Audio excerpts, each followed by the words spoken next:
foot probably.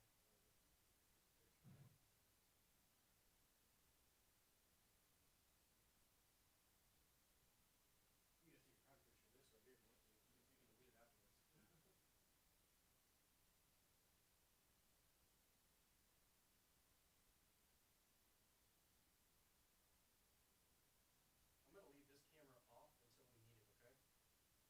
Just to save battery. Okay, cool.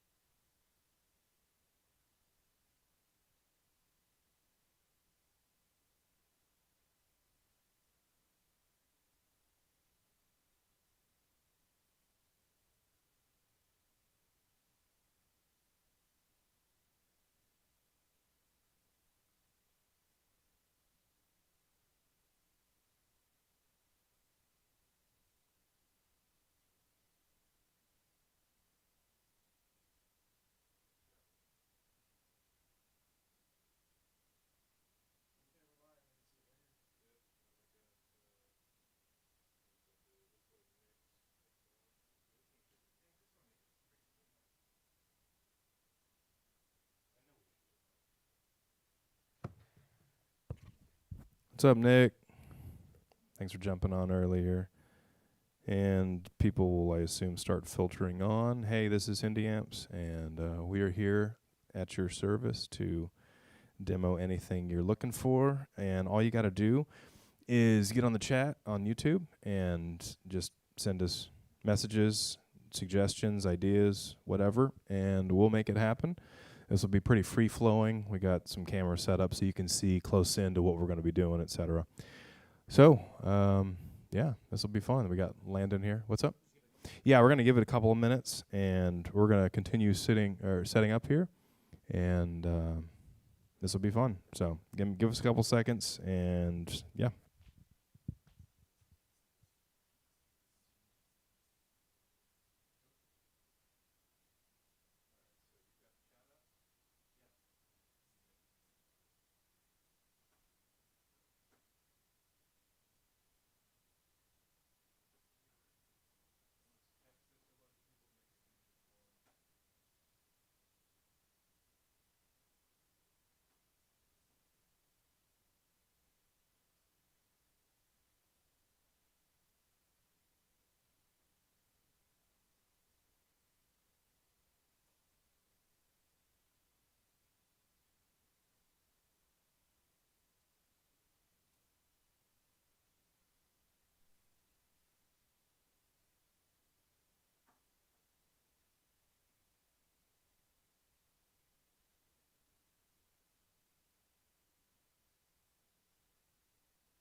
Hey guys, sorry this is a little crappy mic we got going here, but apparently, so we got a request for the what'd you say, Pollock? Solid state versus tube Pollock. Solid state plus tube Pollock. Ah, jeez. We have the Michelangelo solid state plus tube Michelangelo, but we just don't have a mono tube and a mono. Yeah, I don't have a mono tube Pollock at all. I have a solid state tube. I mean solid state Pollock, but I have a tube Pollock.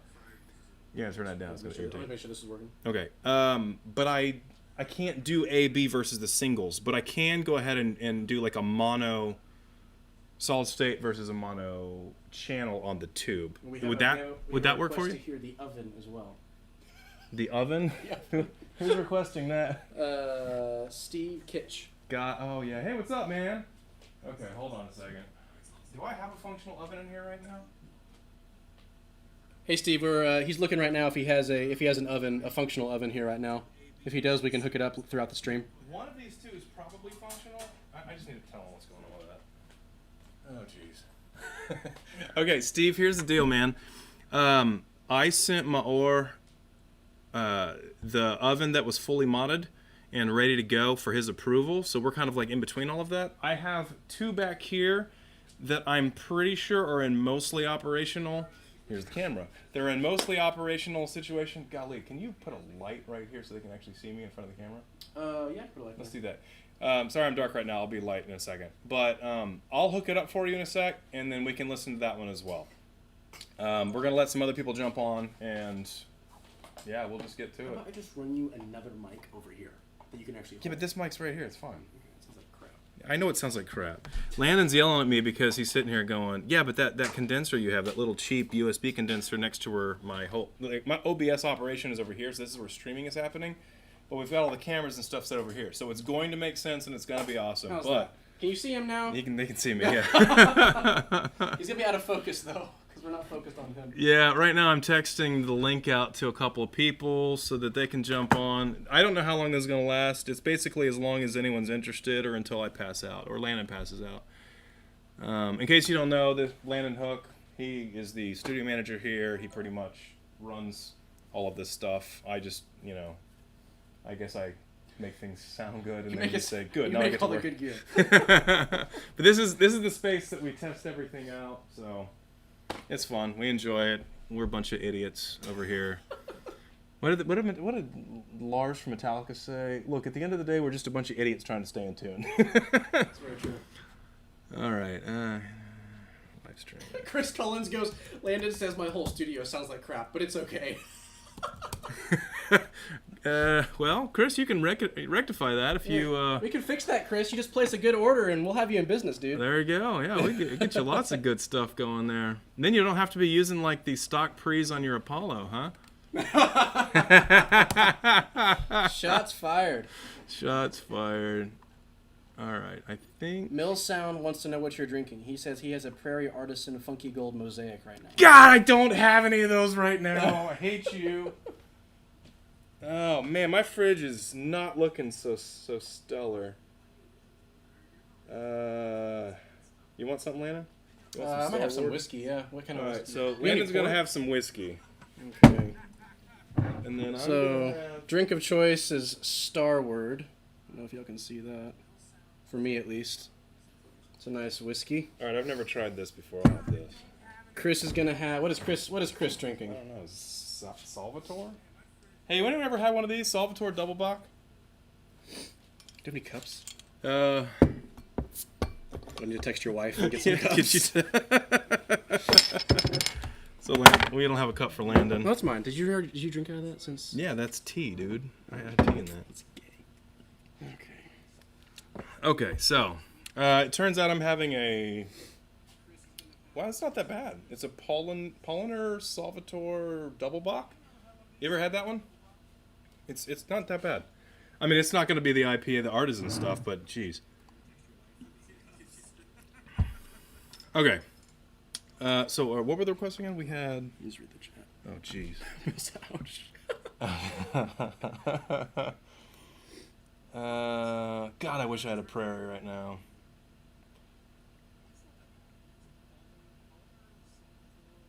Okay, so Millsound first started off says, I would love to have listen to some solid state versus tube versions of the things like the Pollock. Okay, so it's not just the Pollock. Yay, thank you. That was fast. She's on it. I was listening. Oh, you're watching. I was like, man, that's service. That is service right there. That's some killer service. Okay, so what we can do, I actually just finished a Michelangelo solid state. Can we turn the volume down on this? This is going to kill me. Okay, so I have a Michelangelo solid state that I actually finished building today, and then I have a Michelangelo tube that's supposed to be going back out Monday. I can start off by comparing those two so you can hear the stereo sound between them through a variety of different sources. Patching over there. Yeah, I can patch them in right over there. And then I have a solid state single channel Michelangelo, a solid state single channel Pollock, and so you can kind of hear how those sound. And then if you want me to, I can try and find a way to get one of the stereo. Okay, it is not a solo cup. We have a good whiskey glass. There we go. You'll be proud. Mill Sound, if you're a heathen, if you drink that in a solo cup. He's not wrong. Okay, and then I also have the microphones. I have a tube version of one that I've done that's a little bit like a ELAM. And then I have the MOSFET, which is using the C12 capsule as well. like the tube, but it's a whole Yeah, we have both of them over. new circuit. So I can show those, guitar amps, whatever is fine. But I guess we can start off with the Michelangelo comparison if you want. Yeah, I can flip over there. Okay, does that work for y'all? Is Michelangelo good? I guess we'll see in 17 seconds when everybody Right. hears what we're saying. I think there's about a 17 to 18 second delay right now. So we'll just bear with us if you would.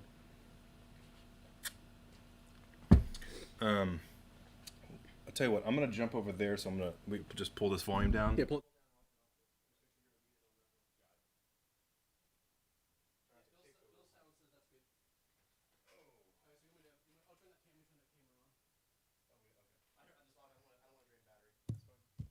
Okay, you should be able to hear me now. Got myself a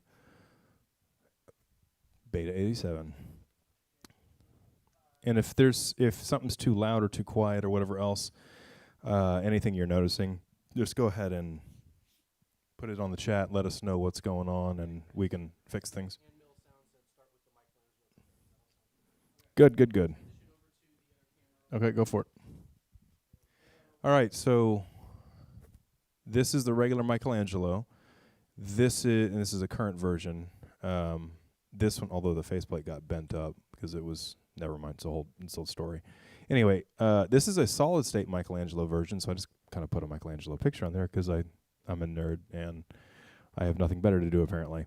So right now the tube one is engaged, the solid state one is bypassed, and I'm going to try and jump back and forth. You should be able to see kind of how I'm turning the knobs and whatnot.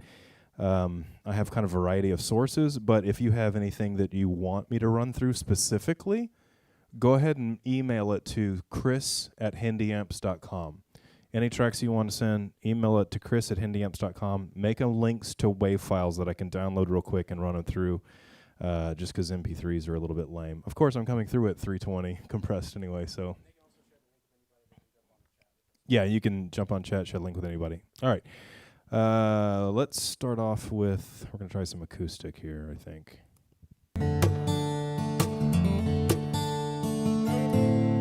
Okay, so again, we got tube over here, and we got solid state right here. All right, we're disengaged. Engaged.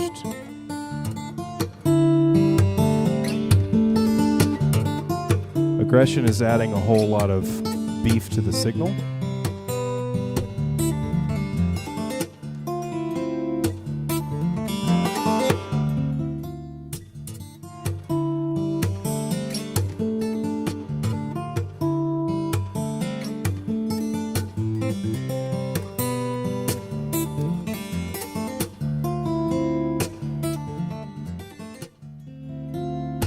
All right, so there's the tube. I'm going to rewind it and do the solid state, and then I'll do quick ABs back and forth.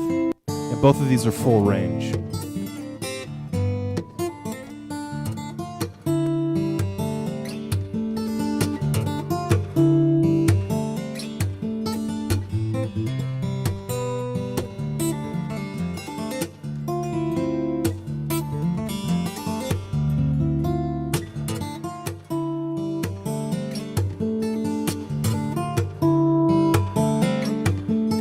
Solid state has a little bit more push and pull. In other words, it's got a little bit more range than the tube does.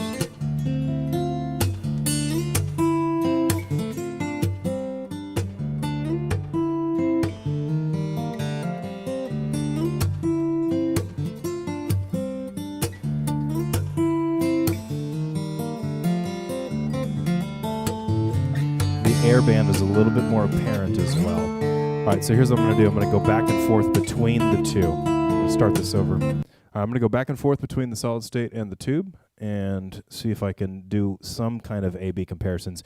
You're going to notice that the curves, they're mostly the same between the two, but there's little differences between them. So anyway, and this one sounds the same as this one. They're the same thing. The only difference is left and right calibration. Since it's stereo, you didn't need that. So I combined aggression and calibration into the calibration knob. So this is your neutral on the solid state single channel. Sounds the same as this one, but it allows you to drive it and pull down the trim or up. It's a different layout than this because this is intended for mixing single channels. This one is intended for mixing and mastering stereo. Yes. This one has a little bit more snap. This one's actually at the same time it's more invisible, but like the highs in the air band, but it also will give you a little bit more of a punch to it. So even though it is a little bit more invisible, it has a little bit more of a punch. The tube is a little bit more silky. It's got kind of this kind of fat body to it, whereas this one is a little bit more of an aggressive in-your-face sound, which I love both of them. I need both on the racks. Okay, so I'm going to try and do a little bit of a back and forth A-B.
One. There we go. Okay.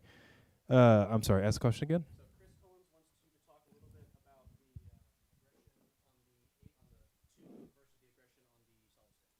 Okay, so the tube aggression and the solid state aggression act the exact same way, but the difference is going to be that the solid state amplification, it has more gain than the tube does. Now, so here's where that gets interesting, complicated, and fun. So the calibration controls feed the entire circuit.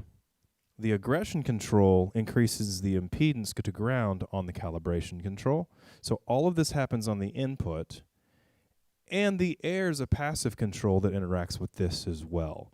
So when you turn these calibrations up a lot, then the air doesn't do as much because it can't do as much. It's just a bypass on this to get a passive boost. Whereas these are all active, so it doesn't really give a crap what you're doing with this. So on the tube, when you have the amplification post EQ, it's a little bit less amplification, which means you have to have the calibration controls up a little bit higher. Solid state, there's more amplification because these MOSFETs are just stupid loud. I mean, they just provide so much amplification, and so you don't actually have to run calibration as hot. So aggression's working the same on both of them, but at different points on the calibration, so it's interacting with the air bands a little bit differently, which is where you're getting some of the different sound. I hope that made sense.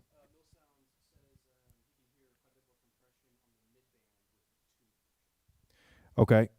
Yes, the mid-band on the tube will, in fact, all of the bands will compress a little bit more naturally on the tube because the way in which it works is it's kind of like once you're starting to hit the clipping point, then it's kind of like an infinite band compressor because it'll start overdriving, it'll start compressing, it'll start building the harmonics. Whereas the MOSFETs don't do that as much, and so you'll have a free punch up to the point to where it starts to overdrive or clip, and then they start to add harmonics quickly. So you'll actually notice a little bit of a different sound between the two of them in all the bands, to be honest with you.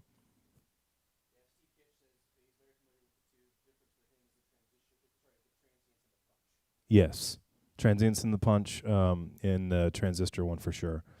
Yeah, the MOSFET one really has an interesting feel to it. In fact, like it's interesting because I've done a lot of extensive A/B comparison between the two, and the tube just kind of gives you this rich, fuller sound. Even in the low mids is where you can hear a lot of it. Whereas in the MOSFET one, it's a little bit more of a polished, punchy sound.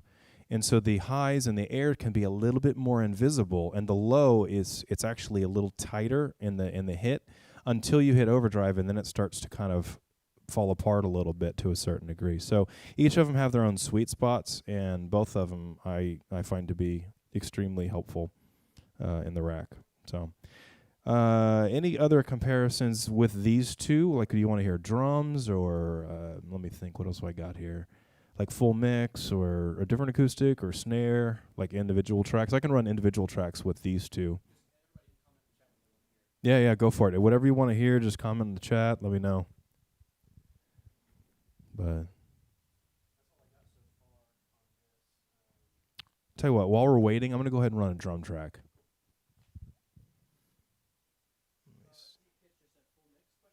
Gotcha, full mix. Let me see if... Need to find a good full mix here. What is this? All right, we'll try this one.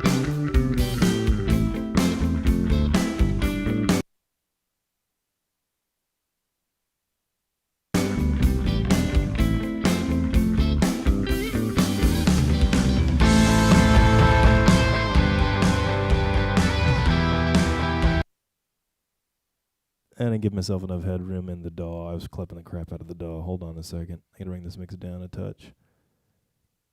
My bad. I forgot how hot this mix was. Okay. Yep.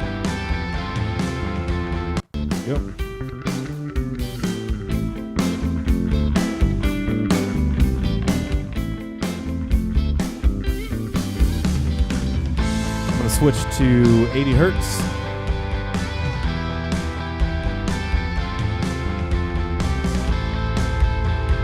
Back to 150 there.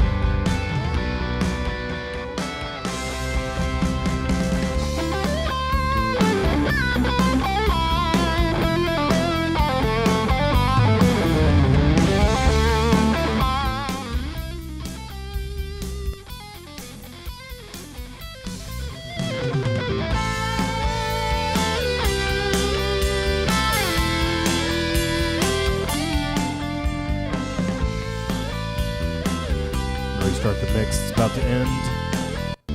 There we go.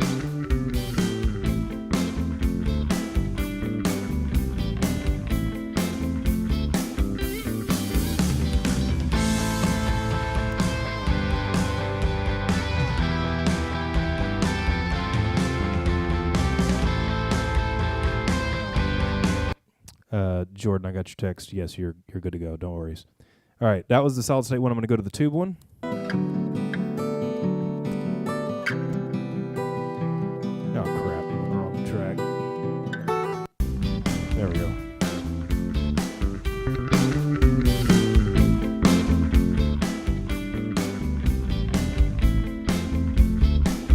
With the 80. 150.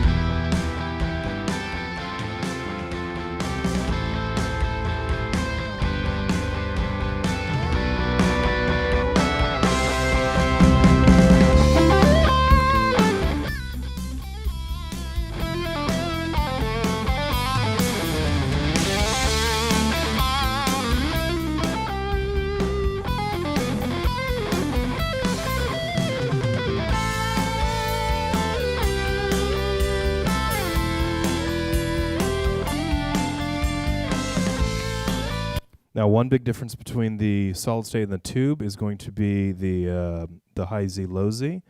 The tube has a lower output impedance when you take it off the plates, and so it's going to drop the sound and kill kind of a little bit of your highs and lows, but it gives you a chance to kind of overdrive those tubes pretty hard if you want to have a really aggressive kind of sound in a mix.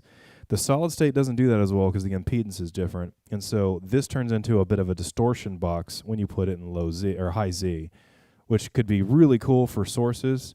Obviously not for a full mix, but it's extremely useful in a lot of circumstances. So let me show you kind of how that works on a mix.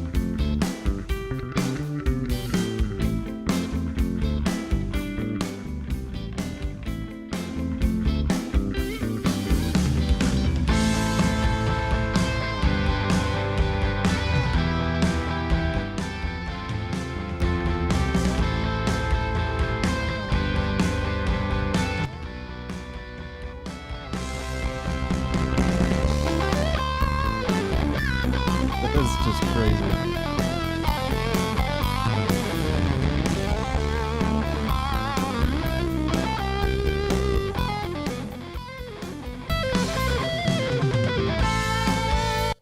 So that's one of the fun things about the solid state version that is not with a tube. Obviously not a mastering tool at that point. Definitely I've used it on different mix elements, which is fun.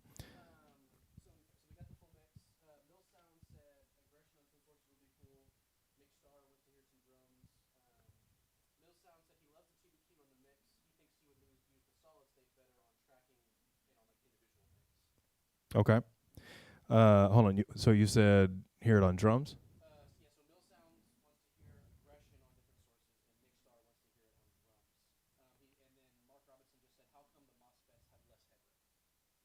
Gotcha. Okay. Are you talking about in high Z?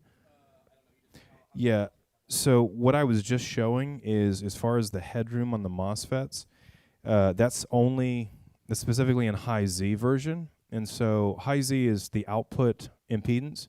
So in normal gear, what you're supposed to do is you're supposed to have high impedance on the input, low impedance on the output. The reason for that is because you want the sonics or the sound coming in to hit and not be loaded down at all. So in other words, if you send a 600 ohm output and then it hits the input of your piece of gear, you need to be at like 10K, 10,000 ohms, and because what will happen is it won't load it down. It'll just give you the full range and you're good to go. But on the output, you need to have it low Z or low impedance out. And so that's how I have it on low Z, is that you're getting, somewhere in the neighborhood of like about 150 ohms out, which is extremely strong, extremely robust, good. This is how you want it. Problem is that if you were to take it directly off the plates as opposed to the follower circuit, then you're going to have a high, and I mean high impedance output. So let's say that Michelangelo tube is putting out a, 2,000 ohm output, and then the piece of gear after it is somewhere in the neighborhood of 2,000 ohms. It'll actually be loaded down a little bit. Well, the MOSFET puts out, it's like an EF86, but even worse. So you're actually going to get an output ohmage of somewhere in somewhere in like the 60K range, which is absurd. So anything that's following it is going to be loading the crap out of it down. And so when I designed the high-low Z circuit, it was tube intended. The MOSFETs are just, it was already wired that way, and I kind of thought the effect was cool, so I kept it. So that's why you're going to notice that there's a significantly lower headroom on the MOSFET. Okay. Mm-hmm. Got it. Okay, so we're gonna request for aggression, and then desire for drums. So what we're gonna do is we're gonna do just using aggressive on what source did you say? Multiple sources. Got it. What would be a good source for that? What is this? All right. I guess we'll use this for the aggression. Need to make sure this does. I keep clipping my DAW. Dang it. Come on, Chris.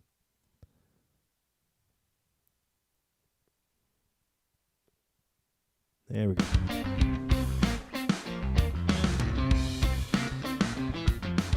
So we get a lot of gain when we use aggression, so I'm trying to bring this volume down a little bit, so I'm not going to clip my DAW.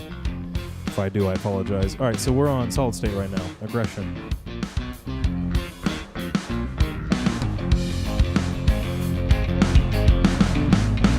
close to clipping.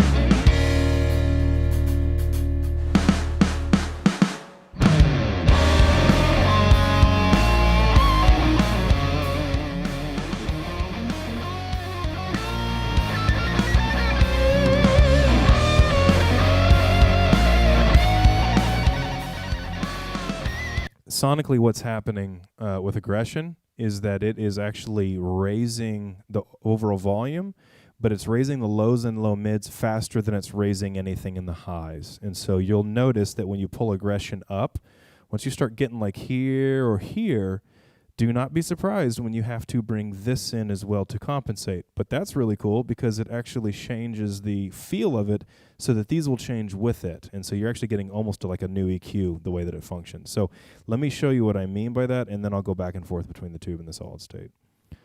Let me start back down here. All right.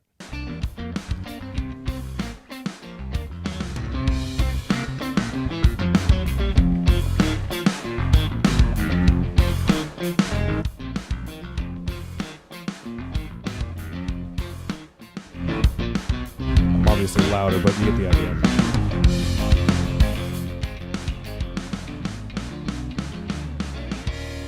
Okay, let me run the tube, and I'll try and go back and forth in the short time this song is.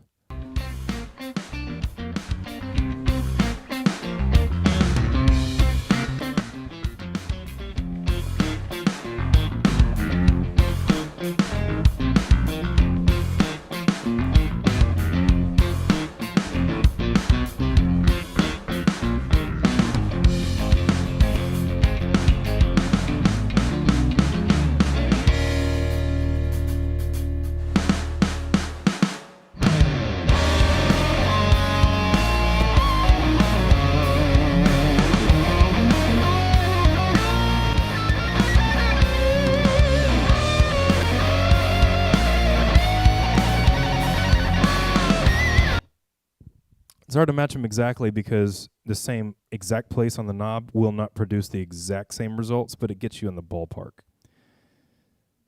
Okay, I figured let's try aggression on one more source. That was full mix. Let's try, do I have another good mix here? I already tried that one. Let's do, oh, here's one. It's got a Moog in it.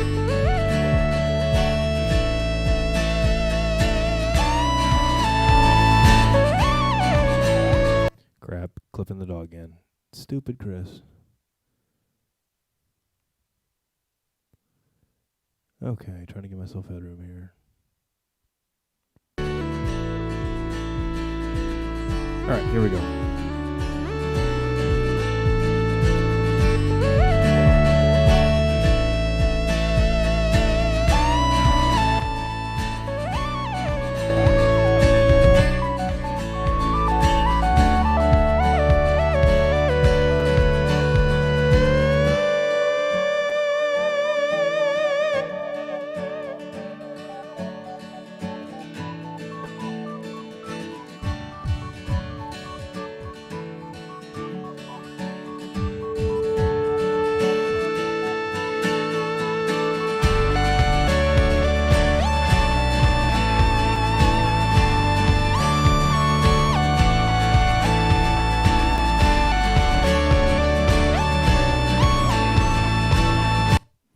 That should give the general idea. Okay, and then drums, we can do that. Let's do drums. We could do that, yeah. Sure. While you're setting that up, Mill Sound Studios wants to know, what is your favorite way to quote-unquote misuse some of your Hendyamps gear? Parallel distortion. What is my favorite way of misusing my gear, like parallel distortion or something like that?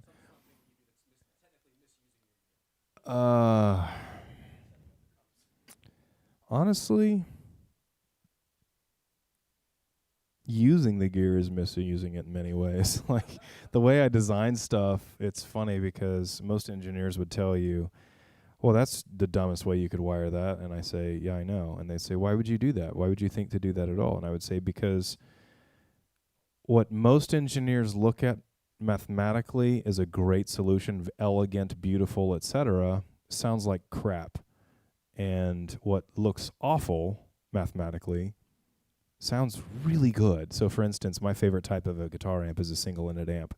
I just don't think that any amp sounds better than a single-ended amp mic'd up. Now, the only reason we like one or the other is usually volume, but I think that when you add extra tubes for a push-pull environment where you cancel out a lot of the harmonics and such, it looks way more efficient, way more elegant. Unfortunately, you lose a lot of what makes the amp sound wonderful to my ears.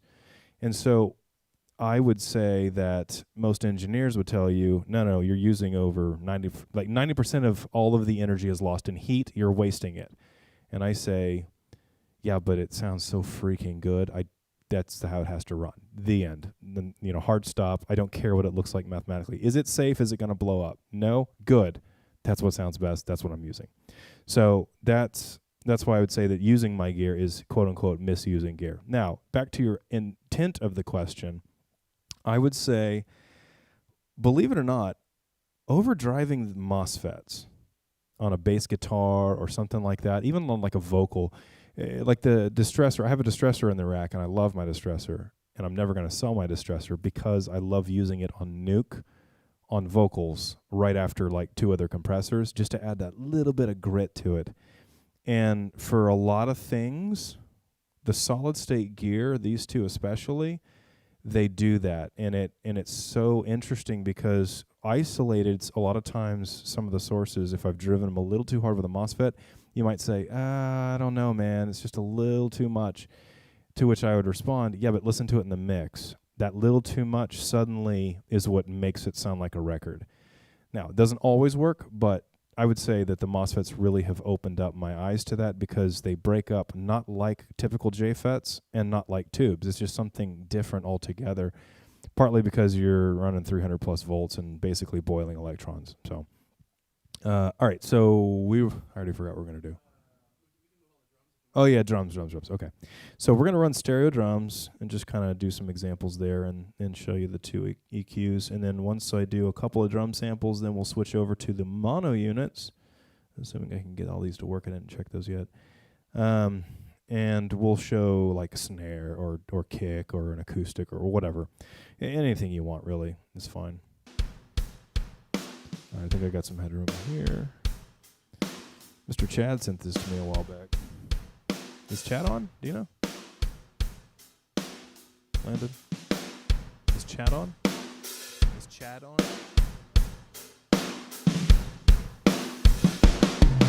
I was giving him a shout out for giving the drums.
Sorry, I had to throw the the high impedance out just to show you some kind of distorted mess. All right, I'm going to go to the tube now.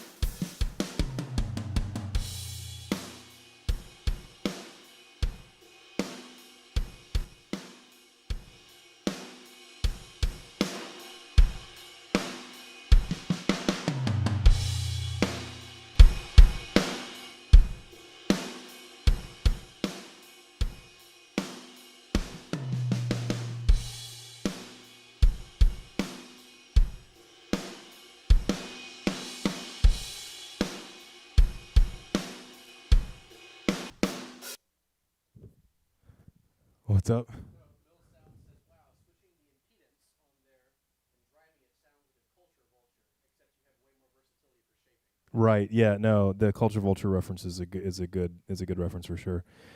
Yeah. It's one of those things where it's often overlooked by a lot of people, especially mastering engineers. And the tube one, that's where most of them would be. Actually, all across the world, mixing and mastering guys. But a lot of the mastering guys, they never touch the impedance knob, and they also never touch the vintage knob, which I haven't touched either. But I can. I'll show you how that works. But the reason is because they hear it and they're like, "Oh, wait, that's no good."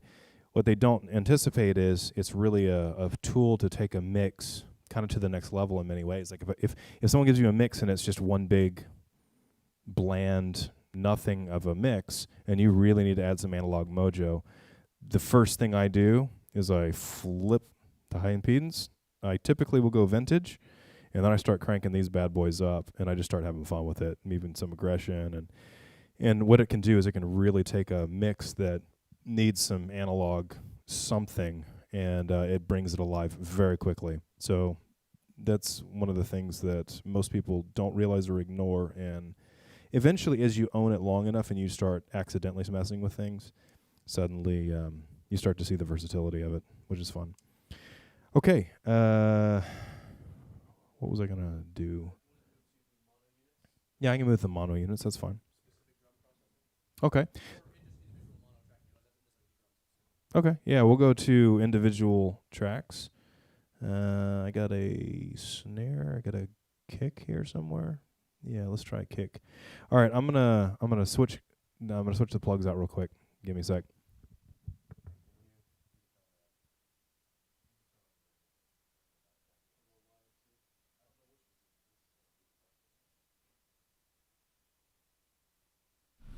But you know what? Oh, we're patching the mono units right now. If you want to ask any more questions in the chat, we can answer them while we're doing this. I'm gonna run them in sequence.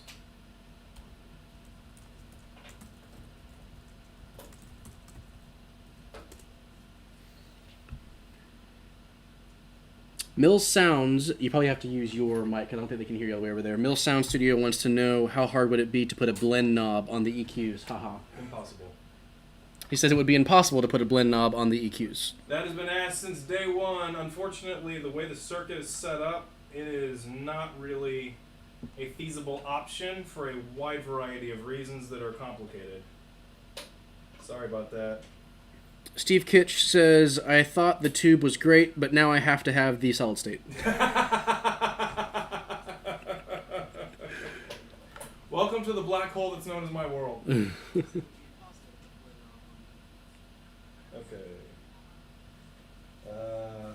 Let's both of these in. I'm worried this is only going to come through one channel. Can you sum it to mono? Yeah, I got to sum it to mono before I hit. I got to sum this to mono before I hit the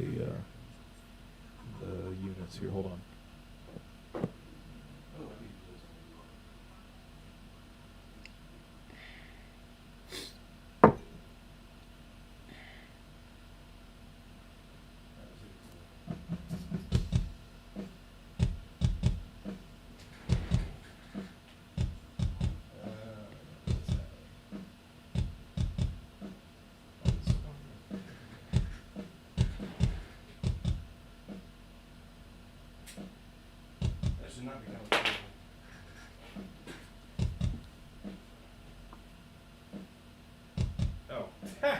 I plugged the wrong ones. Crap. Chris is having wiring issues. Oh, and I pressed the button on the Orion. I hope that wasn't bad. Could be bad. Oh boy. What'd you do? Oh no. What button did you push? I don't know. I accidentally pushed this button, I think. Nothing's gonna work now. There we go. At least it's passing audio. That's always a good sign. Switch to your mic now. I accidentally pressed a button on the Orion, and Landon and I just had a quick panic attack. I'm sure most people can identify with that.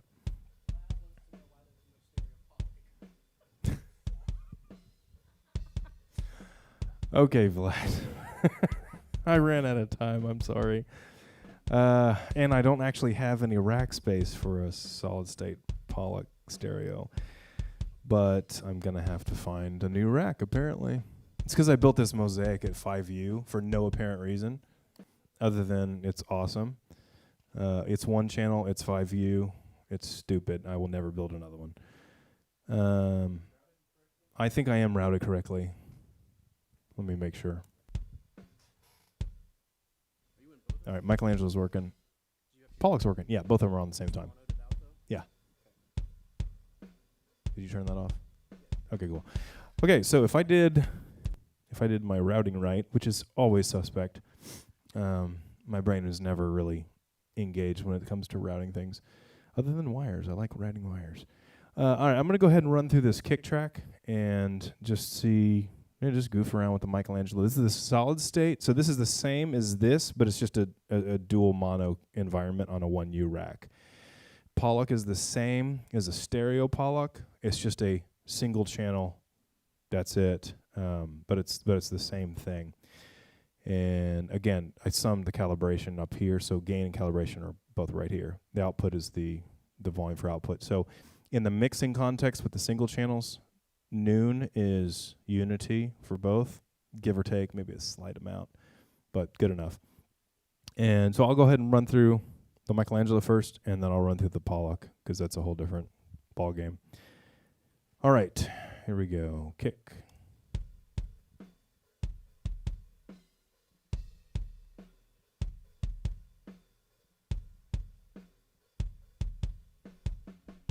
All right.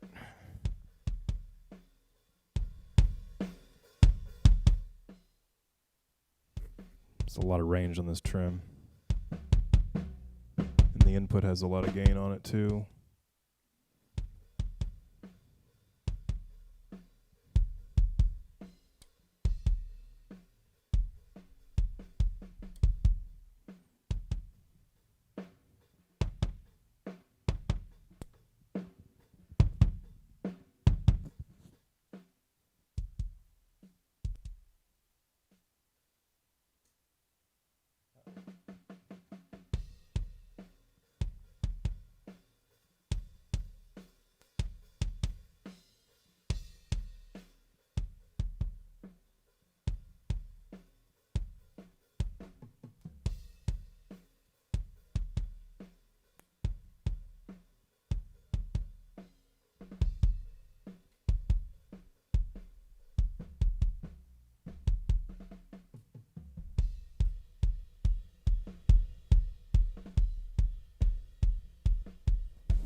Landon and I, whenever we're doing tracking, we always use a Picasso, which has the same channel strip on the EQ the Michelangelo does. And we literally have, mixing drums, even without samples, is just easy. Oh, yeah, I can do that. You want me to run it again? My bad. Hey, you can interrupt me if we need to do that again. Okay, here we go.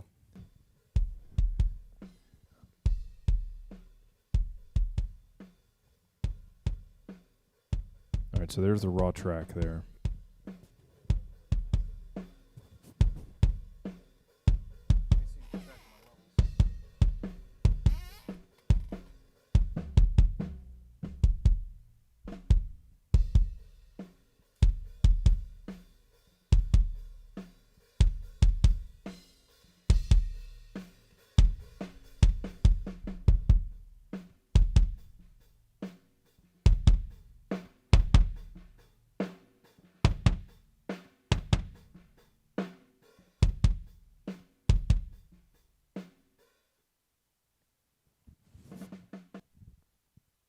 Okay.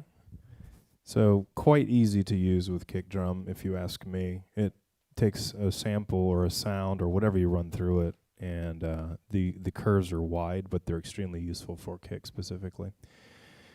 Let me snare. Okay, let's run snare, and then we'll run bass guitar.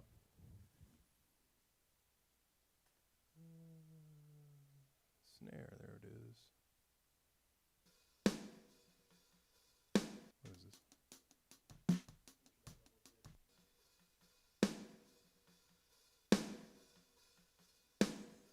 I'll bring it in a little louder. Okay, so here's your neutral. Is that good? All right, so there's this one's snare sounding neutral. Start messing with it a bit.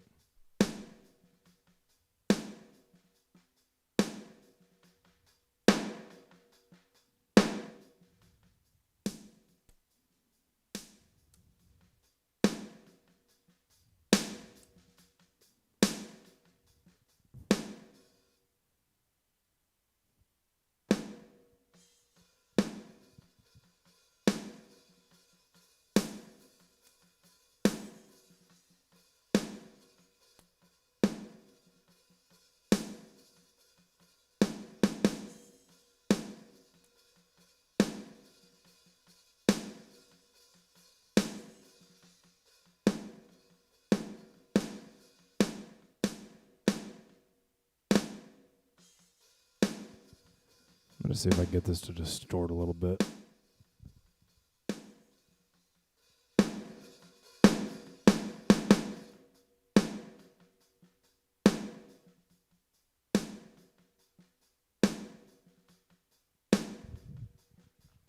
I'm going to boost the in going into the unit.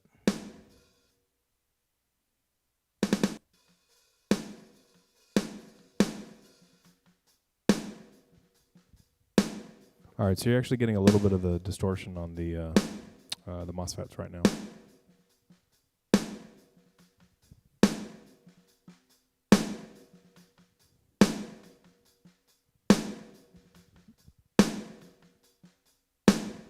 And now I'm going to go back to original EQ.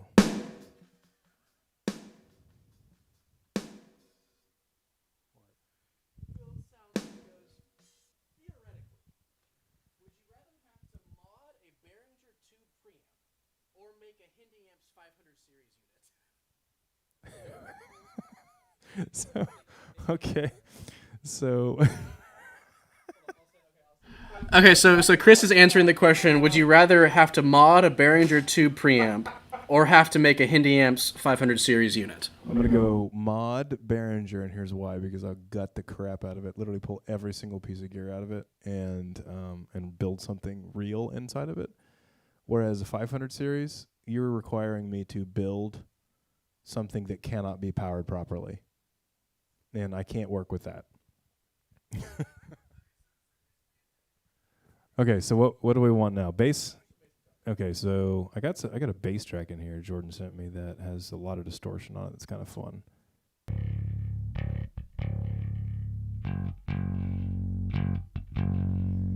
All right, so I got a little bit of a growl to it, so let's see what I can do.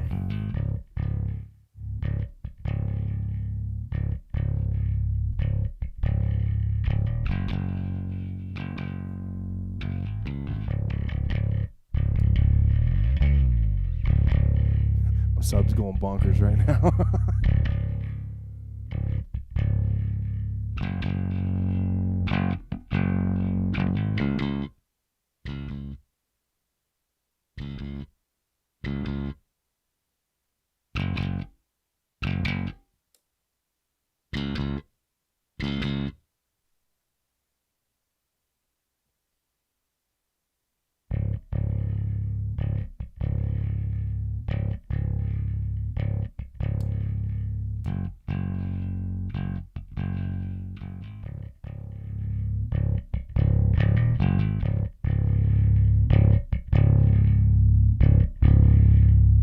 Alright, so I'm trying to distort the unit a little bit.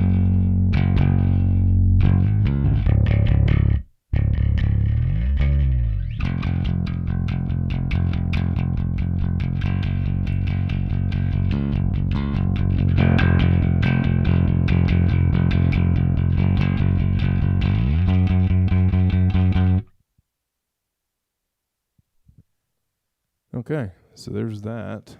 Gosh, I like that track. That's fun. See what I mean, though, when I say adding a little bit of hair to this unit sometimes can really just kind of thicken it up a bit, but also by itself it might be a little much, but once you put it in a mix, if a lot of the tracks have a little bit of that, then gosh, it sounds good.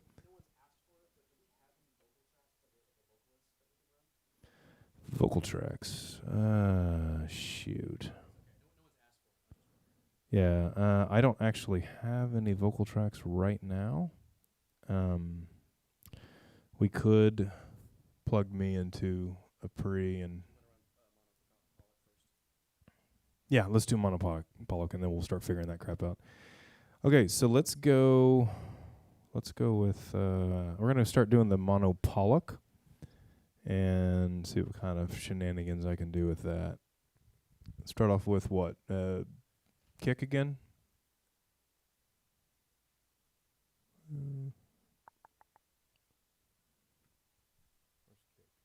Okay, here we go with kick.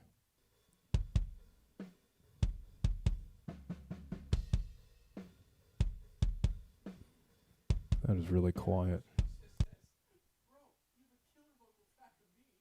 Who said that? Oh, dang, Aaron! I don't actually have those tracks. Landon and Jordan never sent them to me. Okay, well, if someone gives me those, Aaron, I will gladly run them through. Yeah, that's a fantastic track. Yeah, Aaron, if you want to send them, or somebody else has them, they want to send them, just go ahead and drop them my way. And then I'm going to get this kick running here. That's fine, no big deal.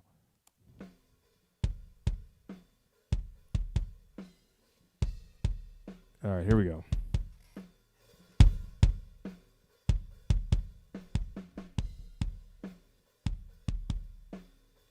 Well, that went from no compression to a lot of compression quick. Yep, I'll pull the level up. Hold on. I just dropped a crap load of dB.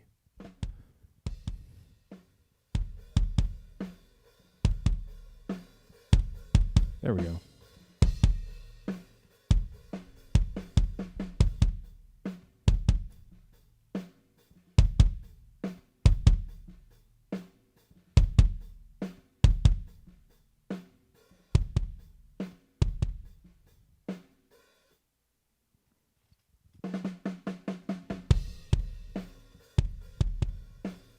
All right, so that's completely wet. There's no dry in this at all.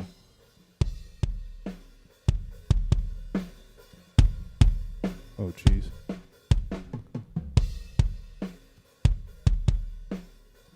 All right, I'm going to pull back the dry wet. Put it back in. So that's a lot of compression happening there. I'm going to pull it back a little bit. And then if I want a little bit of air to it, boom.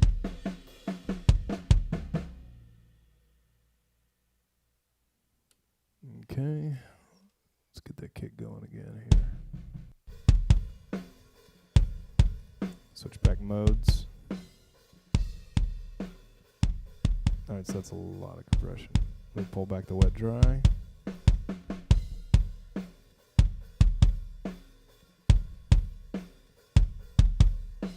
All right, compression off.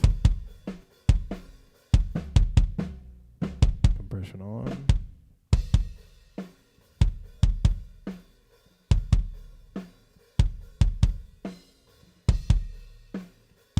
All the way wet. Backing off.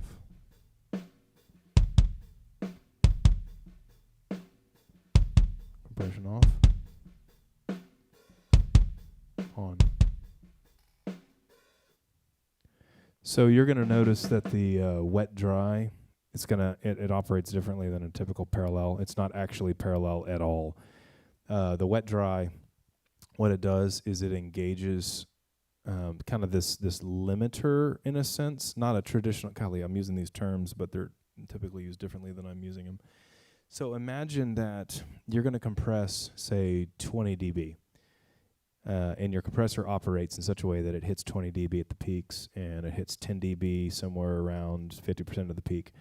And imagine you have this knob that you can turn it back and it will say, I know you want to limit all the way down to 20 dB, but I'm not going to let you compress any more than 15 dB.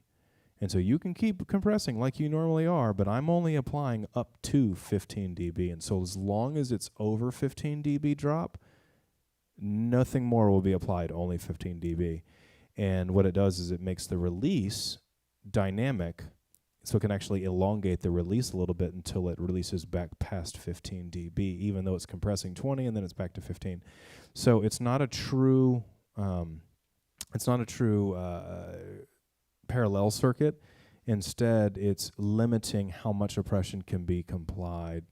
I can't talk. It's limiting the amount of compression that can be applied at any given time on the peaks, and so you're just lowering that peak as you go down, which is really, really fun because it allows the compressor to conform to any source you want. A drum room mic? Ooh, oh shoot. I have an overhead. I wonder if this would work. This might work. Okay. Well, until you... I'll do a snare until you... Oh, we're going to try and get a drum room mic in here. Oh, good. Send it to me.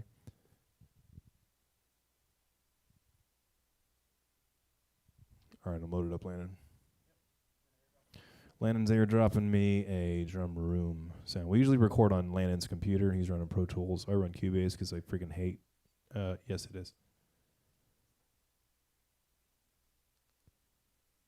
Is it not reading? Oh, there you are. It's a good thing we don't have a camera on my computer that would see how inept I am on the computer. Why are you not showing it? I see you. You're right there. That's me. No, it's not you. Oh. It's that computer. Are you sure you're okay. Oh, that's it. Yeah, you got it. Except I know how to computer. we computer good here. Nobody else has these problems, just I us. sent you like the whole stems. I have no idea. Oh God. I Okay. just hit play and I heard mono drum rooms and it worked. So Okay. just slap that sucker at the end. What session is this from? This is from Ocean Way. Oh, it's from Ocean Way. Okay, cool. Oh yeah, we recorded Ocean Way in 48. Why did we do 48? Because Jordan and Tate decided to. God, Jordan and Tate. Is Jordan online? I think so. Is he my 5-string will kill you? Yes, that is Jordan. Okay, Is that a drum room? loading this up. Let's find out. Yeah. Sure sounds like it. Oh, that's Jordan's old drum kit, huh? I think that's the whole.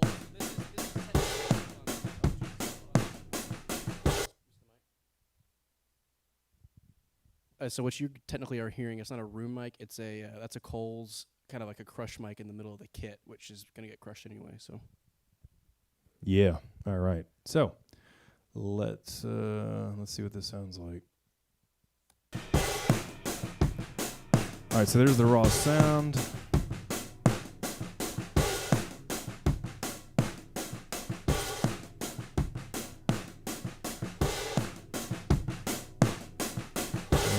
Boost this.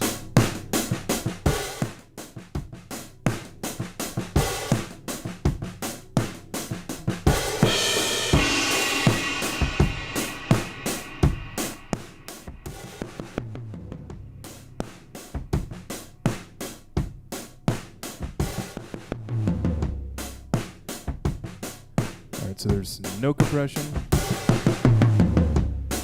and full compression, but the mix is down a little bit because if it's all the way up, it sounds like this, which is kind of fun. But this a little more usable.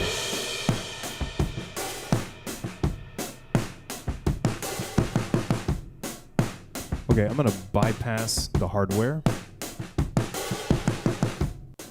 Bypass. This is a completely original, no hardware. And this is hardware engaged now.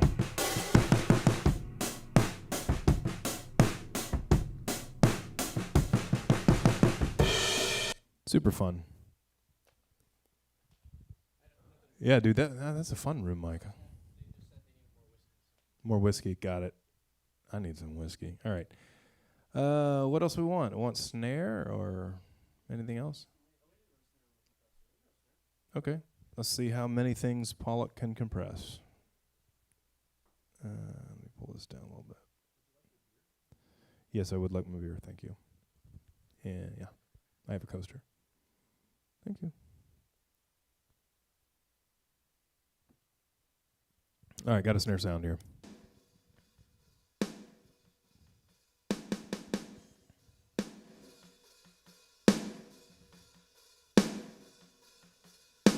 All right, here we go.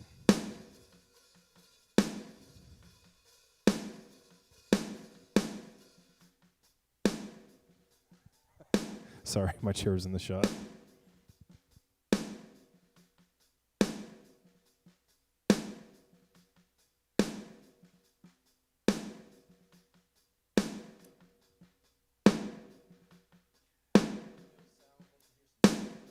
Some what? No, son, I don't have a sitar, sorry.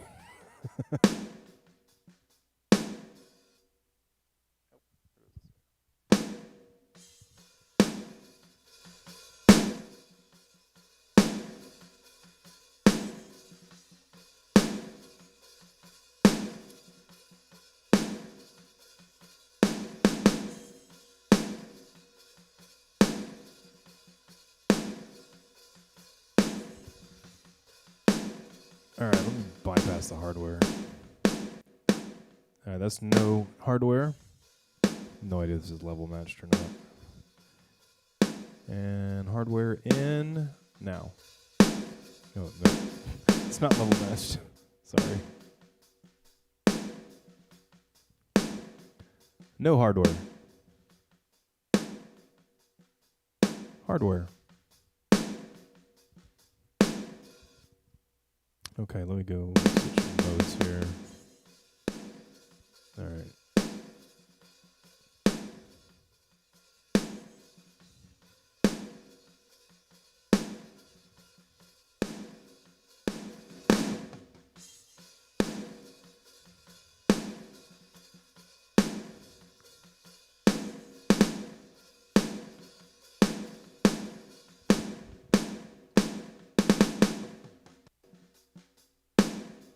All right, disengage hardware now.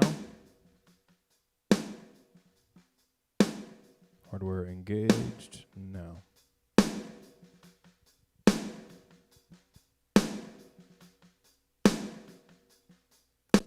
It's quite the versatile unit, that's for sure. We haven't even done anything other than...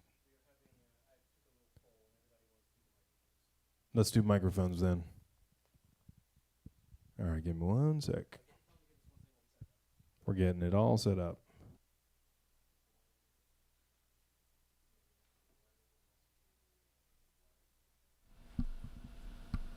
I'm turning this ambient mic on, maybe a little louder than the other ones. Okay, so we That have our mic will be mics on over too. here. I'll just turn this one off then. You just talking to that one then. Check, check, check. I didn't patch these in yet. Are you freaking kidding me? We didn't do the Warhols. No, they're not patching to Warhol right now. Yeah, 2 XLRs. I will patch in Keybase while you patch in.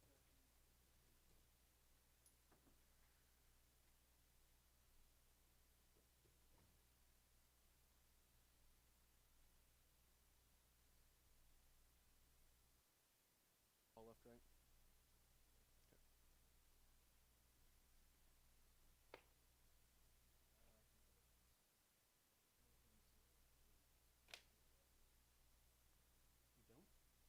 You built them? I'll look at it. Oh. Okay, the one that has... I'll say this. Okay, so... Yeah, you can do that. Just tell them in the mic or give us a second. We are still patching. Give us 1 second. Hey, which Warhols? Okay, Warhols. So Warhol 1 is this one. Warhol 1? I think. Yeah, I need to know what patch it is. What Orion? Oh, Orion 5. And Warhol 2 is Orion 6. Okay, Orion. You said 5? Yeah, 5. 1 is 5. Warhol 1 is 5.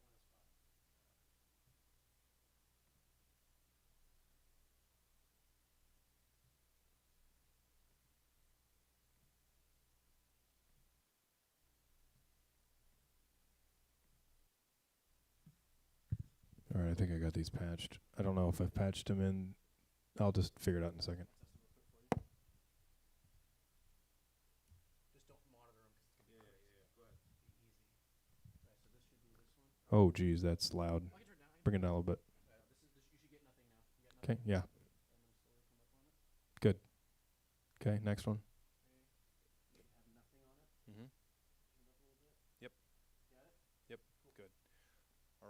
going to monitor. I'm going to pull these down. I'm going to need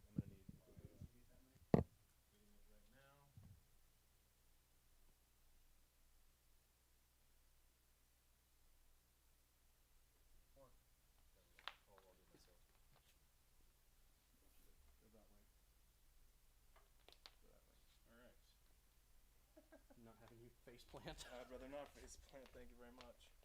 Did you get your headphones set? Can you give me a flathead screwdriver? Did you get your headphones set? Yeah, I did. Can you get me a flathead screwdriver? Yeah. Because daggum, I can't get that undone.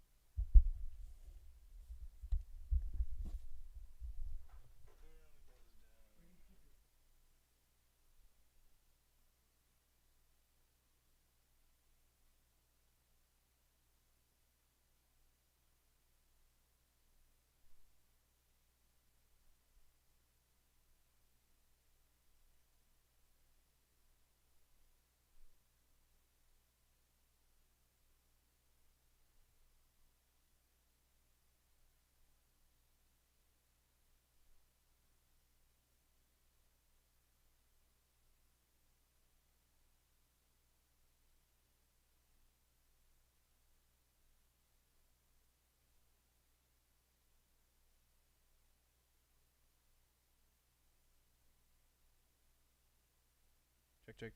Check 1, 2. Okay, good. Okay, so this is the tube mic. Oh, jeez. I just sat on the ground. I don't think you're coming through here, are you? I am coming through. I can hear it. Is that mic coming through? Dude, I can see myself right there. Oh, cool. I'm going to step on this friggin' flathead and it's going to go through my foot. And that will make live stream so much better. I think it's my pedal board making this high-pitched squeal.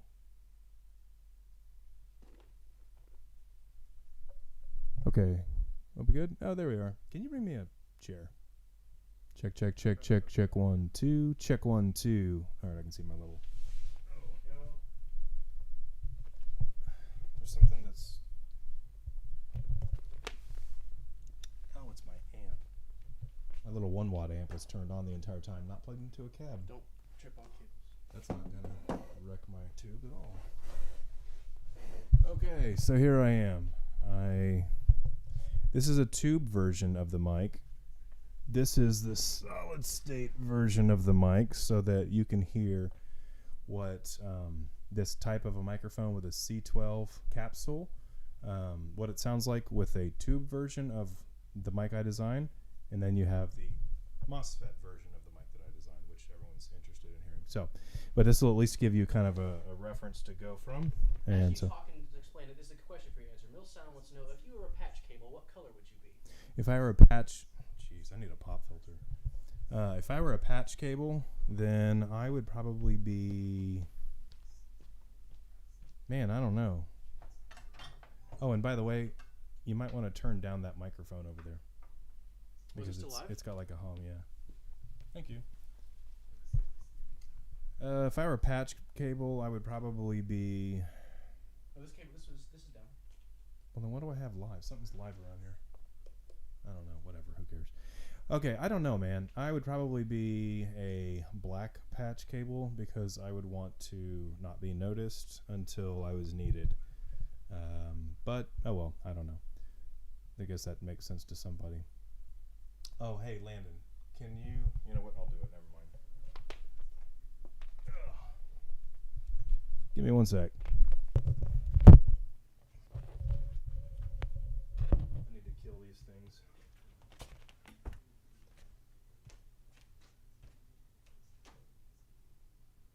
There we go.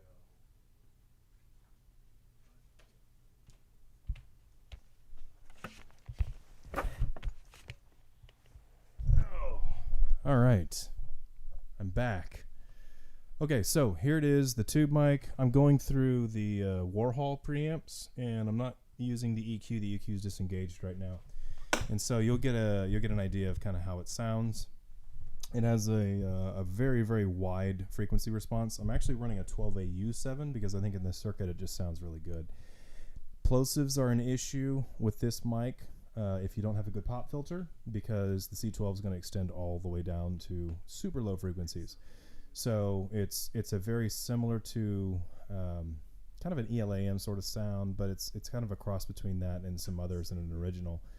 And it's just, to me, this mic sounds really good. Hey, Landon, can you turn that volume down? Your volume.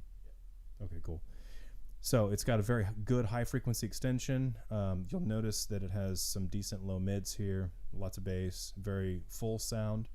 One of my favorite mics. All right, now I'm going to go to the MOSFET mic.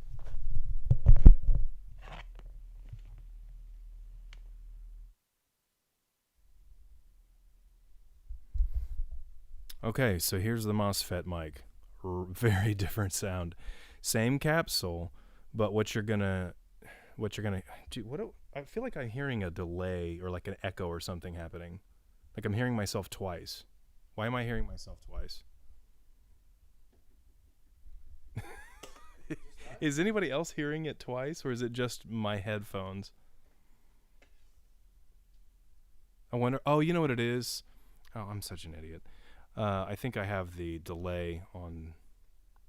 Yeah, that's probably what it is. Go to. Hold on one sec. Technical difficulties. I was mastering, and I can't do that on 128.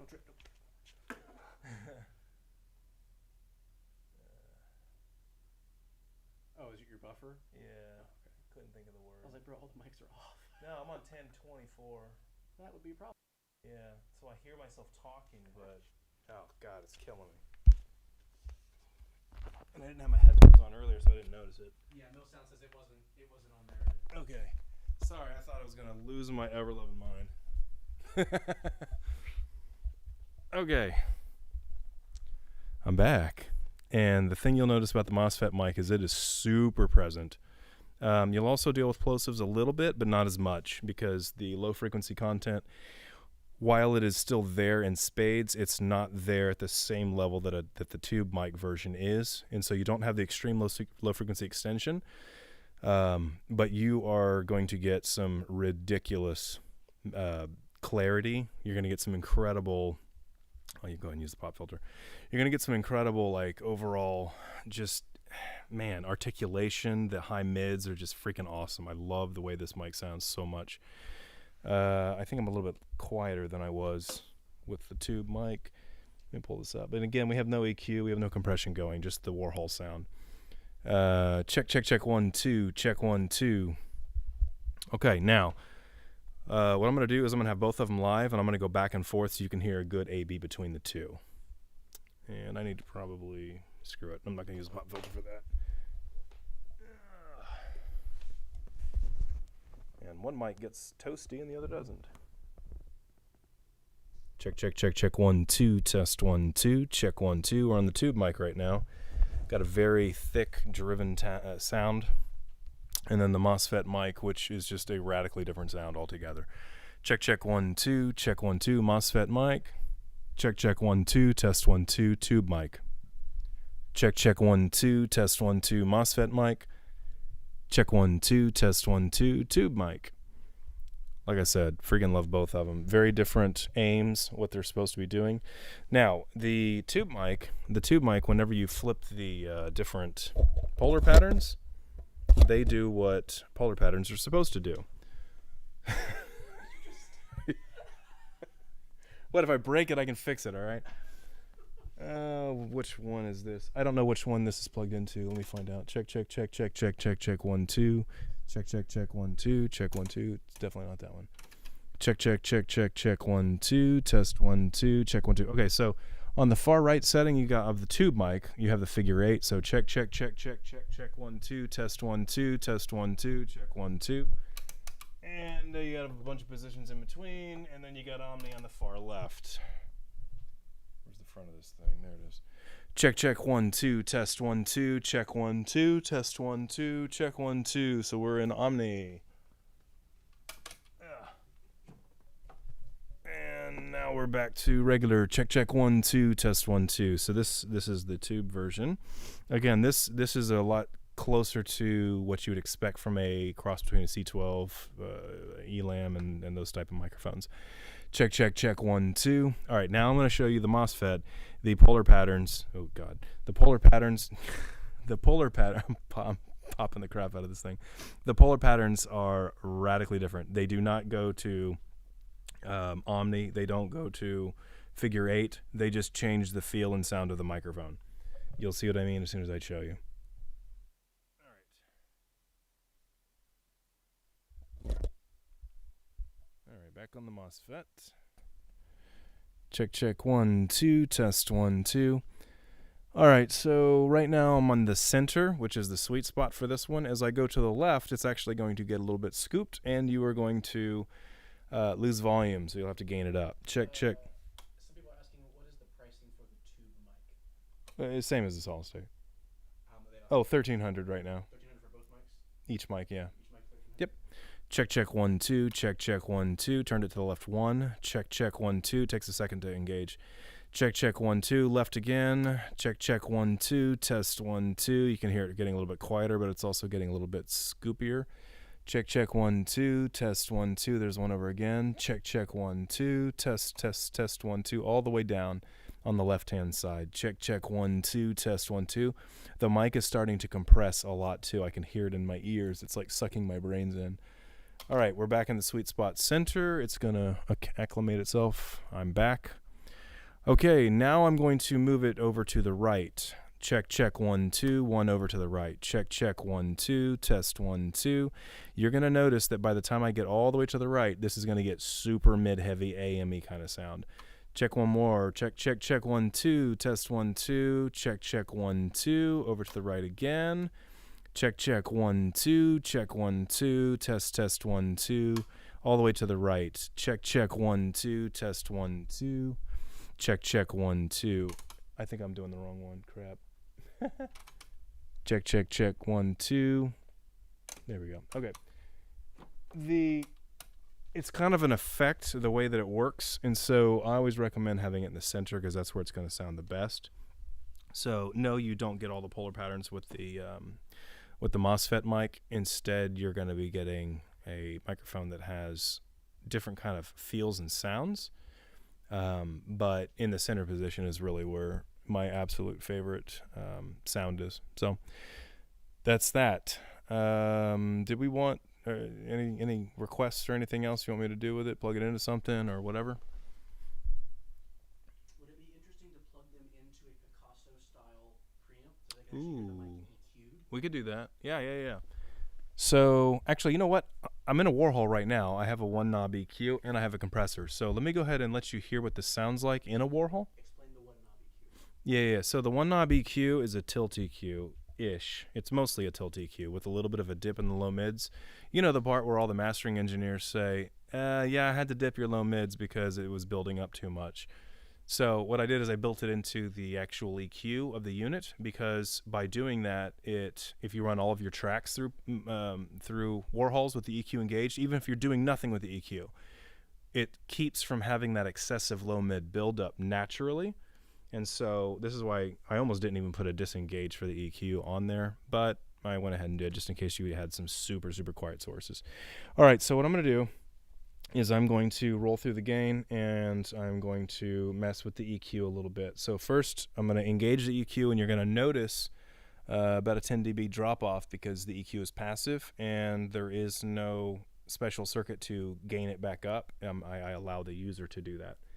All right, here we go. Going to engage the EQ now. Check, check, 1, 2. That's a pretty big drop. But here we are. I'm pulling the volume back up. Check, check, 1, 2. Test 1, 2. EQ is now engaged. I'm going to start rotating it to the right. So check, check, check, check, 1, 2. Test 1, 2. Check 1, 2. This is all the way to the right. Check, check, 1, 2. Moving it to the left. Check, check, 1, 2. Test 1, 2. Check 1, 2. That is all the way to the left. Now I'm going to put it back in the center. Check, check, 1, 2. We are back in the center. And now I'm going to disengage the EQ, but first I am going to pull the volume down. So gain down, EQ disengaged. So this is the EQ disengaged. Now what I'm going to do is I'm going to pull the compressor up, and you're not really going to be able to see it, unfortunately, with the camera angle, but I'll talk you through it. All right, here we go. I am in what mode am I in? I'm in the compressor stage mode. So in other words, like the kind of aggressive versus smooth mode. I'm in the down position, and you should see a little bit of a LED light up. I'm not sure if you can see. What microphone is this? Oh, this is the MOSFET mic. I'm still on the MOSFET mic. All right, check, 1, 2. Bring compression up. Check, 1, 2. Test 1, 2. Check 1, 2. Check 1, 2. This is leveling out my voice. And it's actually doing quite a good job of it. Check 1, 2. Test 1, 2. Check 1, 2. Check 1, 2. Check 1, 2. Test 1, 2. I have a pretty loud voice, so that is a lot of dynamic control in just one knob. Now I'm going to switch the compressor up. I'm still compressing completely. Switching it up to the different style. So check 1, 2. You'll notice that it's also going to add a little de-essing. So as I'm talking, when my S's get a little bit dominant, you're going to hear some S's kind of get dipped a little bit naturally, which can be really good if you have a vocalist who thinks, hey, I should use this microphone. And you're like, oh my gosh, that's too spitty for you. Don't use that mic. Yeah, but I love this mic. And so you go ahead and run it through a Warhol and put the comp switch in the up position. And now it does stuff like this. Test 1, 2, test 1, 2, check 1, 2, test 1, 2, check 1, 2. Now, as a comparison, I'm going to pull off the compressor. Check 1, 2, test 1, 2, check 1, 2. Compression up now. Check 1, 2, test 1, 2. So it's compressing and it's also de-essing at the same time, which is kind of fun. But if you don't need a de-esser, then flip it off and now it's back to normal. Check 1, 2. That's a lot of compression because I can be talking very quietly and then I can be talking loud. Do the same thing on the tube mic. Do the same thing on the tube mic. All right, I will do it. Hold on one sec. Okay, pull that.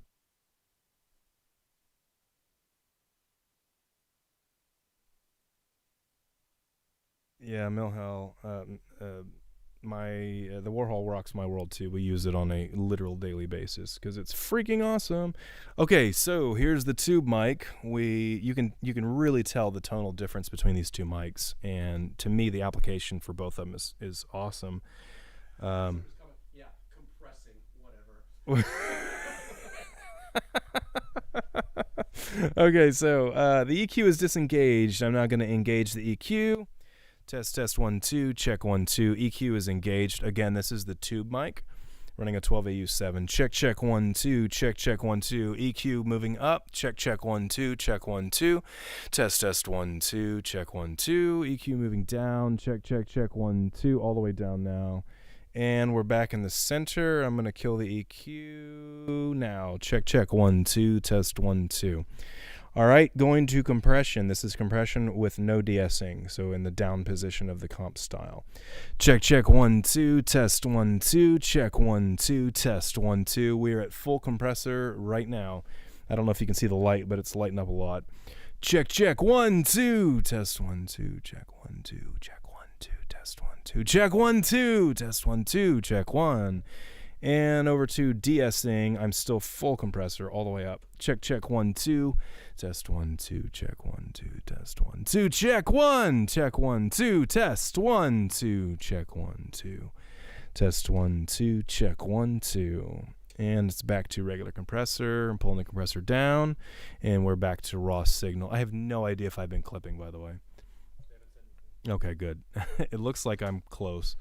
All right, check 1, 2. So that is the tube mic, and I will do again a back and forth between the tube and the MOSFET, which I don't even know why I unplugged this. I feel like an idiot now. There we go. Check. It's loading up. Check 1, 2. Test 1, 2. Tube mic. Tube mic. And MOSFET. Too loud. Turn it down a little bit. Okay. Check 1, 2. This is the MOSFET. Check 1, 2. Too soft. Check 1, 2. This is the tube mic. Check 1, 2. God, I'm freaking clipping again. Check 1, 2. Check 1, 2. All right, tube mic. Check 1, 2. Check 1, 2. MOSFET. Oops, backwards. MOSFET. Check 1, 2. Test 1, 2.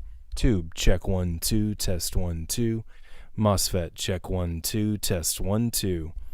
All right, I'm going to compress both of them back and forth real quickly. Check, check, 1, 2. This is the MOSFET, no DS. I feel like I'm distorting something. Check, check. Oh, it's my output. Crap. Oh, freaking Cubase. Check, check, check, check, 1, 2. Check, 1, 2. All right, I think that's good. It's hard to tell. All right, MOSFET. Check, check, 1, 2. Check, 1, 2. Tube, check 1, 2, test 1, 2. MOSFET, check 1, 2, test 1, 2. Tube, check 1, 2, test 1, 2. Something else for acoustic guitar. Okay, let's do acoustic. All right, so the tube is going to be right here. This is that stupid Telefunken mic I have. I hate this thing. The shock mount, yeah. Freaking flathead to do it. Yeah, it's idiotic. I do not like that at all. With safe, yeah, from me. Which actually, maybe that's probably a good thing. Now that I think about it. Okay, that's tight. Get the MOSFET in here. Oh, I'm gonna need a pick.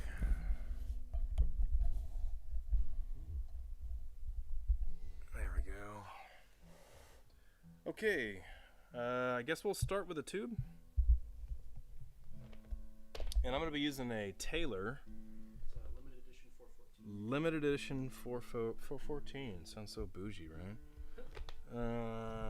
Golly. Hold on. I got to unplug this. I'm all wrapped up here.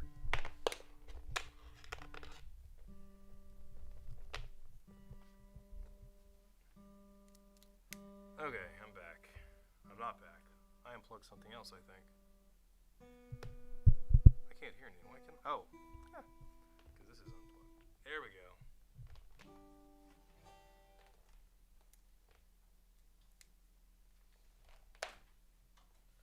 Okay. I'm back. You have a capo there if you need it. Okay. I don't have any sound paneling around me right now, but it'll be good enough.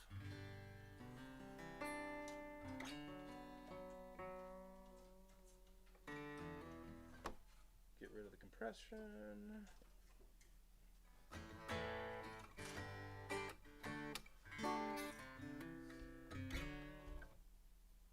Now, Collins, I am not as good of a acoustic guitarist. So yeah, which mic do you want? I guess we start tube. Oh, good. This is. We don't have this on a boom. You need to be about 12 inches taller. Okay, well, I will try and do this as best I can without a boom. Oh, stop moving. My bad. I'm standing on a cable, and God, that hurts. Comedy of errors. Uh, That'll just be close enough for right now. yeah, that's good. Just general placement. Yeah, all right. So what we do is we have this one placed on the 12th, which is generally speaking our preferred way of doing it. I have it about this far apart. So if you can see that. What is that? All right, here we go. I'm going to be clipping. There we go. Oh, let me mute that one. There we go. There we go.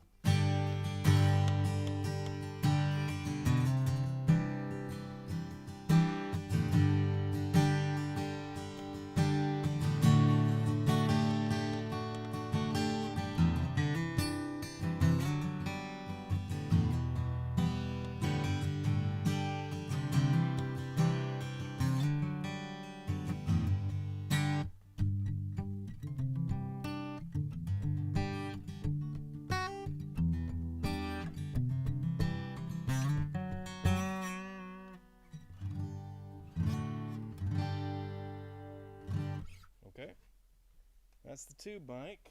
Let's do the solid state mic. Standing on my cable, bro. I'm not standing on your cable.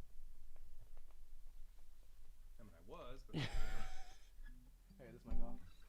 it will be. Okay, now the MOSFET mic's on. Is this front? The one that does not have the hole drilled in the back of it. Gotta love prototypes. All right, so That's the back? That's the front right here. That's the front. Okay. Yeah. So what I did is I purposely. Of course it is the front. I purposely cut it, like I cut it on the front part, on the mesh. Of course I did. That's what I do. That's how you would run.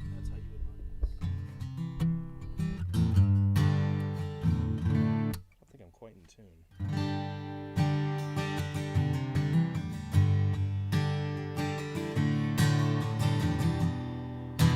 Too loud. I'm choking myself. I'm not in a good position here, Landon.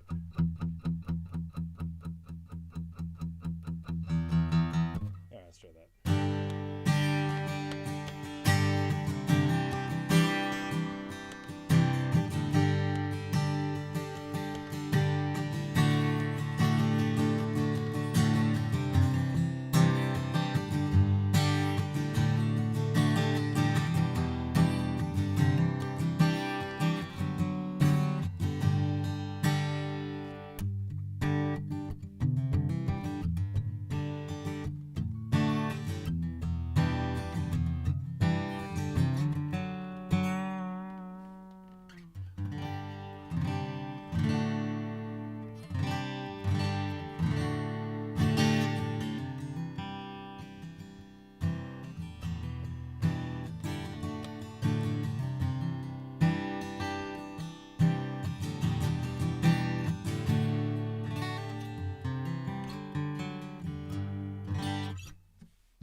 Definitely not in tune. Okay. Ask them if is there anything else that they wanted to hear with the mics. Yeah, is there anything else y'all wanted to hear with the mics or whatever? We do have a Ethan Say wants to hear some guitar amps, so I told him we Okay. would do that. We would do that at some point. Yeah, we could totally do that. No problem.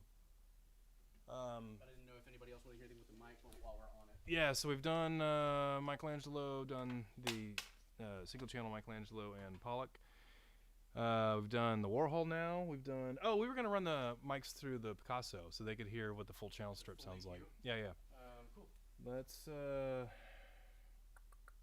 the full Picasso with the compressor. The compressor. the compressor. The compression. I Yeah. talk good. I like to compress me some Compressions. compression. Okay, so we're gonna go ahead and use this monstrosity of a Pollock. Ryan Tyndall wants to hear you play Freebird. Tell Ryan Tyndall he can come here and play Freebird. And Mill Sound says you need more whiskey. Millsound is not wrong. So I have a cup over there that had tea in it before I finished it. You want me to pour some And whiskey? if I could get a little bit of that. Yeah, it's this Australian whiskey, and it's really freaking good. I'm not actually a huge whiskey fan, but when I had that, I was suddenly a whiskey fan. Hendyamps, sponsored by Starward. Starward or something. Hey, I'm gonna have to patch in this stupid Picasso. Hold on a second. Patch it in. I can do it. Hold on. How about you get up? Like on the DAW. You go patch it. I'll patch it here. Here's your whiskey. Thank you. You're welcome. You want to use the big one? Yeah. Okay. And you're using tube and MOSFET mics? Yeah. Okay, let me flip to the wide angle here. Just plug in the MOSFET first. I'm going to flip to wide angle here. What channel is that one in? Okay, so Picasso 1 is Orion 2, Snake 2. So we are gonna have to patch as we go, since they're gonna be in the same channel. Yeah, that's fine. That's not a big deal. I'll do the testing. Really, you're trying to hear the Picasso at that point. Okay, so you said Orion 2? Yes, Orion 2.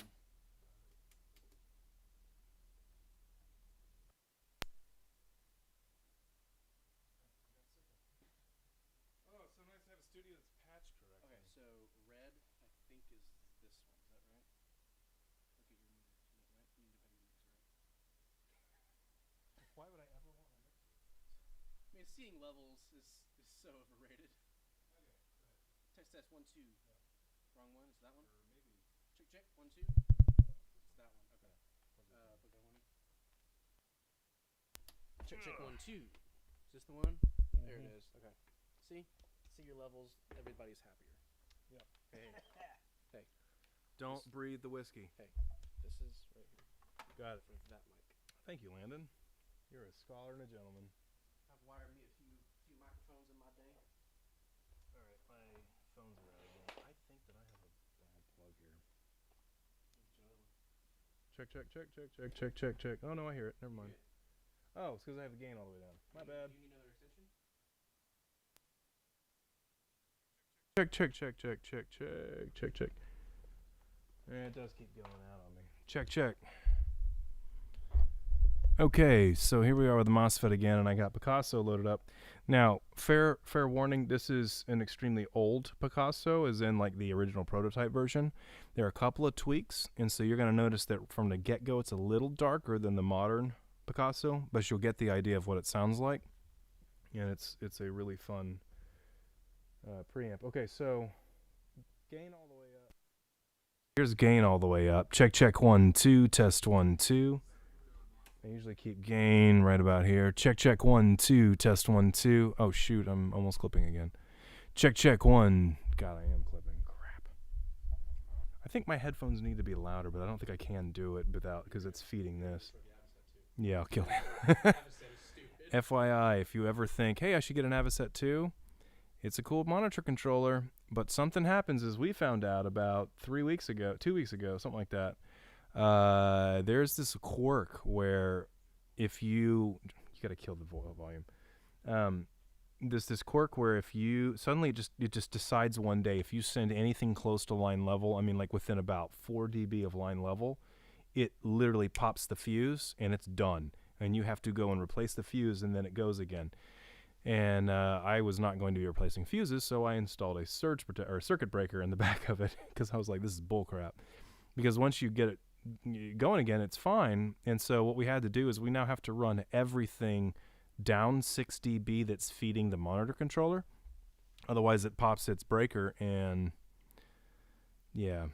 Chris is going to be having to do passive monitor controllers, because this is unacceptable as far as I'm concerned. At least passive, nothing goes wrong. It starts to scratch, and at least it's not a catastrophic failure like this piece of crap. Anyway, so that's my rant. All right, so here's the Picasso. You've been listening to kind of how it sounds. You can hear how different it is than the Warhol. The Warhol is very in your face, very present, very punchy, super fast, awesome sounding. This one is a tube bass. It's a little bit slower. It's a little bit meatier and richer and whatnot, and so that you can, you know what, I'm going to pull this out of here. Hold on.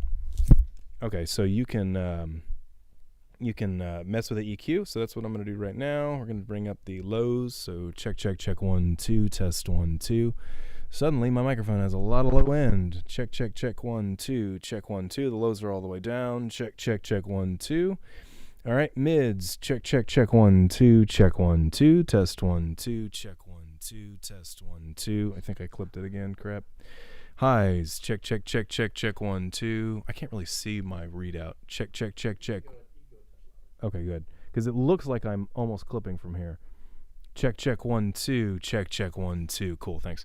Check, check, check, check, 1, 2. Those are my highs. And here's air. Check, check, check, 1, 2. Test 1, 2. Check 1, 2. All the way down. And the compressor is the same compressor as in the Warhol. So check, check, check, 1, 2. Test 1, 2. Check 1, 2. Except for this original prototype does not have the mix knob. So the current version has more goody stuff. But it gives you a different tone, just a different sound, man. It's just a different beast altogether. And honestly, I love the way that this MOSFET mic pairs up with it really well. The tube mic with the Picasso also pairs up really well too, especially for voices that need a little bit of low-end support. So I'm going to go ahead and hook up the tube mic. 1 second. What were you laughing at?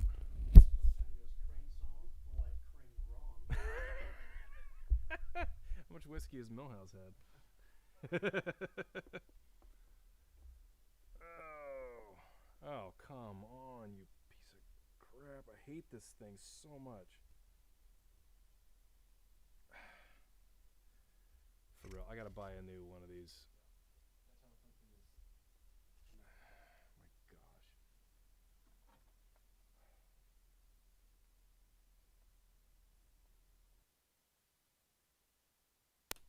My gosh. Okay, here we go. We now have same settings with the tube mic.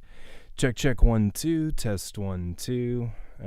So you've got the little bit more of a low-mid content happening with this. I'm going to go ahead and mess with the EQ. Here's your lows. Check, check, check, check, 1, 2, test 1, 2. Pulling them down. Check 1, 2, test 1, 2. Back to neutral. Mids. Check, check, check, 1, 2. Check 1, 2. Check, check, check, 1, 2. Check 1, 2. And your highs. Check, check, check, check, check, 1, 2. Test 1, 2. Check 1, 2, test 1, 2. And your compressor. Check, 1, 2. Check 1, 2, test 1, 2. So, that's Picasso. I will tell you, if I could track everything through a Picasso, like literally an entire band through a Picasso, it would just be easy. In fact, when we're doing drums, we have 4 Picassos in the studio right now. And it's the kick has a Picasso, the snare has a Picasso, and both toms have Picassos. We EQ those things to sound the way they need to sound, and we literally don't have to mess with anything in mix. I mean, everything else is through Warhols and through Rembrandts, or the Mosaic Rembrandt, and it's just money right there. I mean, mixing is a joy because it's so freaking easy once you get it tracked right. This is the thing that it's like if the words are, oh, we'll fix it in the mix. If the word fix ever comes out of your mouth, then you have the wrong gear. It's just that simple. You should not have to fix in the mix. It should be a statement of, I'm going to make it sound even cooler in the mix. That should be what you were saying. If not, you're using the wrong gear, the wrong mics, the wrong pre's, the wrong something. That should never be something that you have to say, unless there's a really good reason why not. Chad just got on. He says hello. What's up, Chad? Jane just got on and says she finally realizes where her Dr. Scientist pedal goes. Yeah, Jane, this is your Dr. Scientist pedal. We've had that for a long time. We've had that for a while, and every time I look at it, it's just, oh yeah, that's Jane's. And Chad now says, absolutely, I have to have more Picassos. Chad has a Picasso, or 2 Picassos, doesn't he? I think it's 2, yeah. Yeah. So, okay, so what else? Do we need anything? Ask him if there's anything else you want to hear with the mics, because if not, we're probably going to move on to some guitar amps. Okay, so if you want to hear anything else with the microphones or studio gear, then now is the time to say it. If not, I was gonna. Yeah, all right. If not, then we're gonna go to the electric guitar amps. Say what? We'll give it a couple seconds for them to get it in the chat. Yeah, 17-second delay or so. Have some whiskey. Have some whiskey. Here it is, right here. Yeah, Chad Martin says he has two Picassos. Nice. They sound amazing, by the way, when he sends them to me. They do. They sound ridiculous. He's good on the microphones. He votes for amps. Okay. See if anybody else says anything real quick. You just want to play the amps there? Yeah, I'll just play them right here. We can just plug them in. What do you want to play? We need opinions on what we want to play. So I have a Strat, I have a Tele, I have a Gibson. The Gibson has these. It's a Gibson Studio. It's got these original pickups, but good lord, they sound cool. Yeah, the Les Paul Studio. It sounds great. And then the Tele has Kinman pickups, which are super clear. Chad Martin wants to know, I think he got on late, he wants to know, are we recording this? Like, will this be available to watch after this? Yeah, it should be. Yeah, I'll post it for sure. You can watch this whole thing after we're done. Yes, absolutely. I think he was able to get on a little later. That's fine. You know, Chad's late. Well, surprise. Sound says he votes for amps, and he votes for Telly. Ethan Say says Telly, and Chad Martin says Telly. I think Telly wins. Okay, so lots of Tellys going on. And the unfortunate thing is you have to listen to me play, because I am not that good. Piano is my thing. Telly with the Kinmans. Yeah, Telly with the Kidmans. I'm going to run Strat anyway also, Yeah, we'll because, run both. God, I love Strats. The 2 and 4. Chad, the 2 and 4 position. If you don't use the 2 and 4, there's no point in having a friggin' Strat. Before that 1970s Italian hollow body. No, Chris will not be playing that one because I need someone to fix the frets because they're like toy frets. It sounds incredible. I love the guitar, but it sounds like toy frets. All right, so. Yeah, what Kinman? Oh, God, what? What pickups does it have in them? Kinman Broadcaster pickups. These are, it's a company in Australia, and they sound really good. I really, really like those. We just leave this mic on until we start playing. Yeah. I'll get you a. Give me a tuner and a. Actually, you're probably all tuned Yeah, You still have your pick? mostly. Yes, I do. But I need a tuner. Yep. We will not be repeating the acoustic debacle. And then you love to create some channels, don't you? Yes, I will. Why don't you tune this? Yeah. And then I'll You go use create the, channels. Stupid Cubase. I use the stupid Cubase because I actually like having control over my ins and outs. There's a constant fight with Landon and I. He says, I can actually have any ins and outs I want anywhere I want, and I don't have to start on friggin' odd numbers. Well, Pro Tools HD lets you do that. Apparently, Jordan says that. Jordan has have HD. Is Jordan still on? No, I don't think Jordan has HD. Jordan just knows Oh. that HD allows you to do that, which I agree is stupid. Gotcha. Oh, Aaron texted me. Yeah, Aaron, he sent that vocal track to you. Oh, okay. I need to check my email. We can go back and do that. We'll circle back around. Aaron, we'll get to it. Hey, Jane actually emailed me and said, "Hey, play this old tune." Oh my gosh. Why is this not working? Okay, got electric going. Jane says Strat greater than Telly. I gotta be honest. I think I might be on board with that now. Like I legit might be on board with that. Yeah, Jane, I think we actually might agree with you on that. Because Strat versus Telly. I mean, I think they both have their place, but I love both, but there's something about Strat, That Strat. 4 that just makes me or we record both and pan them left and right, so you get even a wider stereo spread. That is true. We always do both. Telly on the left, Strat on the right, money every time. Alright, so I'm on electric V30.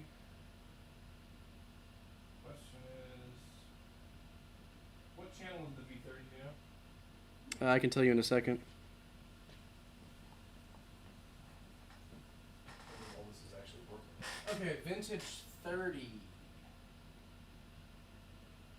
I think is 15. Okay. Farrowfish 9 and 10.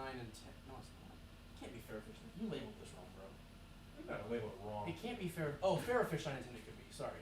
Let me see. I don't know what that means. Snake probably in Farrowfish. We need to relabel that. Fairfish. That's Yeah, confusing. 9, 10. Yeah. We need to relabel that. Okay. Oh.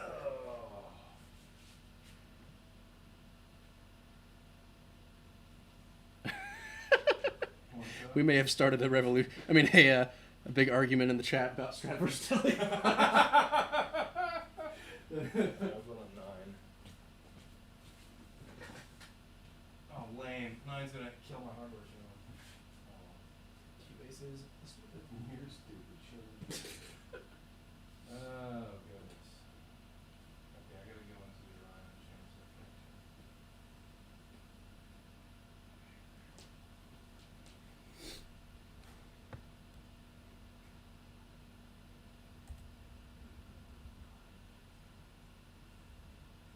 Okay, I think it's pretty good. Let's find out.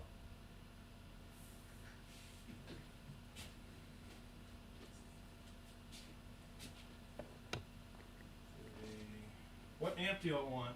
You want to start with Minion?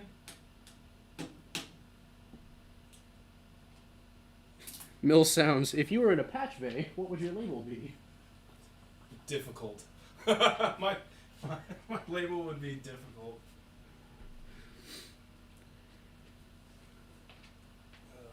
Chad said he's only playing the country gent these days. The country gent? I guess that's the name of That it. could go two ways. Is that spelled Jent? Mill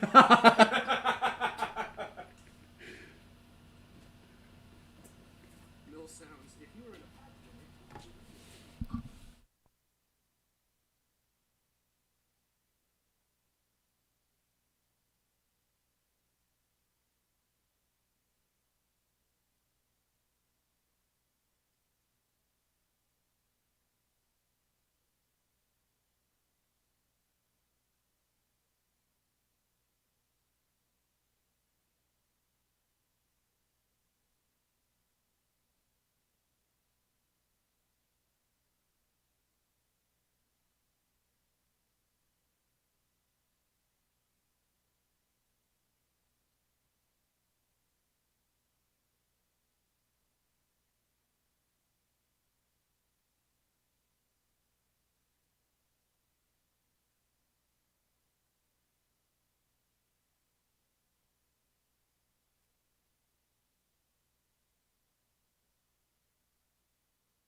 Okay, sorry, having some technical issues here. We rewrite the studio, and when you rewire a studio, something inevitably goes wrong. So I'm gonna try and get this loaded up.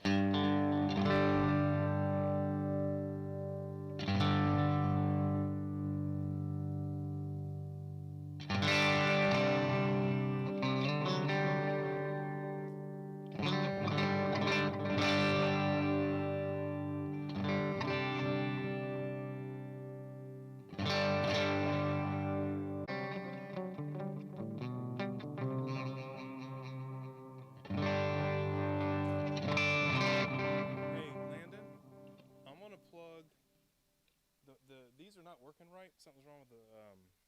I want to run it through the Warhol in here. Huh? I won't be able to hear crap then. No, we're not. You'll give me one XLR. If you give me one XLR, we will be good to go.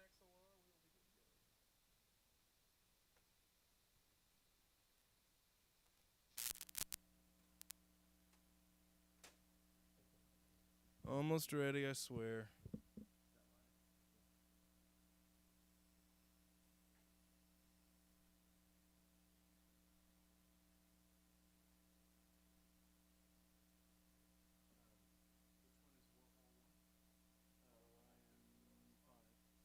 Warhol 2 is Orion 6.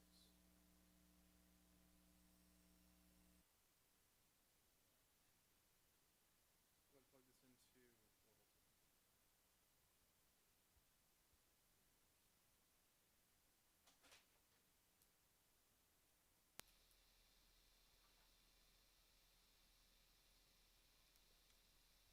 All right. Let's see if this works. Never have problems in the studio with routing, ever.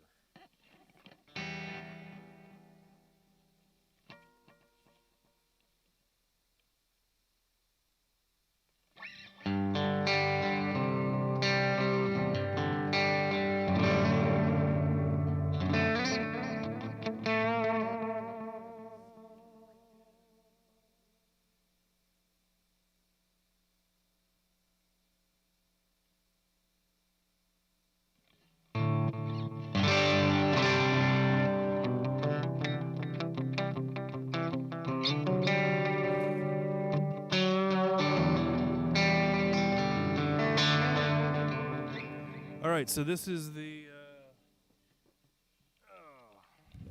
Minion. I'll be working on the Minion for you here. We'll start off, and then we'll just go down the line, and you can kind of hear the difference between the amps. All right, so this breaks up pretty quick. It's a stereo amp, so you really, I mean, there's just one knob, and there's a couple of switches. So like you have a low cut, a high cut, and then gauge. Engage is just to engage it, and if you have it disengaged, then it'll run it through a load so that you don't have to worry about blowing it or anything. And it breaks up pretty quick. But you can actually change the tubes inside. So if you don't want it to break up quick, it doesn't have to. Put two 12AU7s in there. If you want it to break up really fast, put two 12AU7s. If you want it, it's only running on preamp tubes. And if you want it to break up medium fast and have a little bit more beef to it, put a 12AX7 into a 12AT7. So it's immensely versatile. It's 1 watt. All of these amps are about 1 watt. And all of these amps sound freaking awesome. And they're really quiet. So like through a normal speaker cab, it's easy to have them running in a bedroom or on stage. You don't actually have to have fake crap. You can have the real deal and and not have to worry about all the sound. We have 2 cabs back there, and you can hear me talking just fine, no problem. So, all right, I'm going to start off in the split position on the telly. Huh? This is Minion, yeah. You can do a low cut. You can do a high cut. It starts to sound kind of glassy.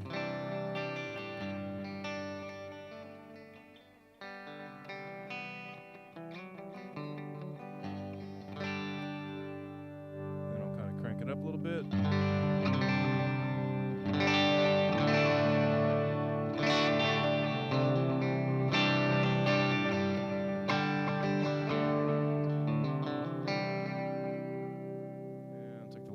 cutoff, or the high cutoff. So very articulate. I like my amps articulate. Which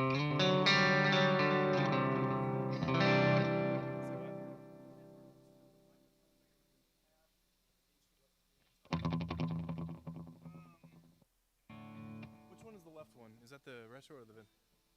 Are you sure? No, that's a retro 30. I can do vintage 30. That may actually be the vintage 30. Okay, so we have two cabs. We have a vintage 30 and a retro 30. Everyone knows what a vintage 30 is. A retro 30 is it's like a vintage 30, but it's a little bit duller. So it's very similar to a vintage 30, though. Okay, so the microphone, it's just one SM57. That's it. And then the pre is the Warhol. Right now it is? I think that was earlier. Right now it's pretty loud. We'll wait and see. If it needs to be brought up, I will bring it up.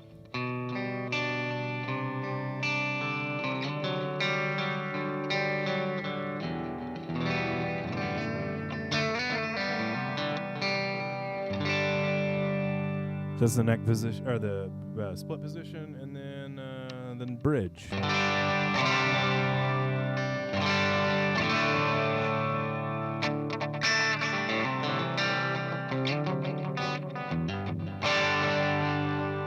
I'll bring the gain up. 50% gain.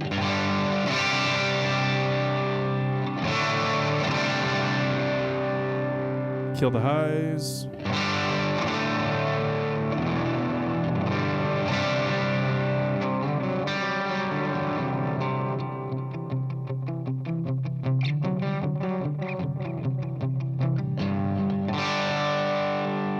Split position.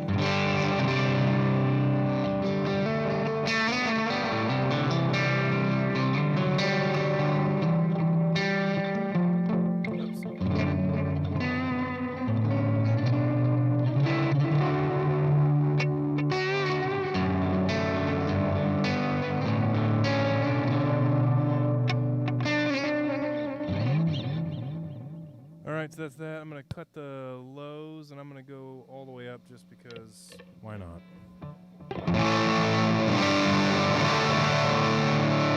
Hey, can you hit the far left pedal button? Because there you go.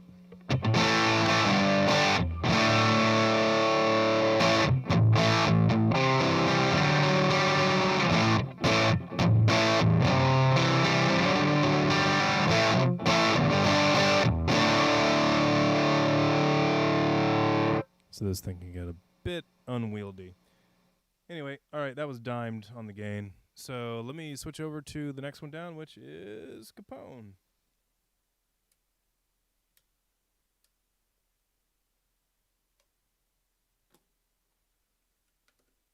Dang it, I need you to press the button again.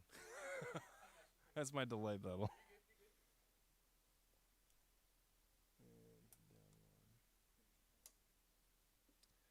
Okay, so next we have the Capone. This has two independent channels. The first one is the clean channel, which is this one right here. That's the clean channel. It's got low, mid, high, and then it's got your output trim.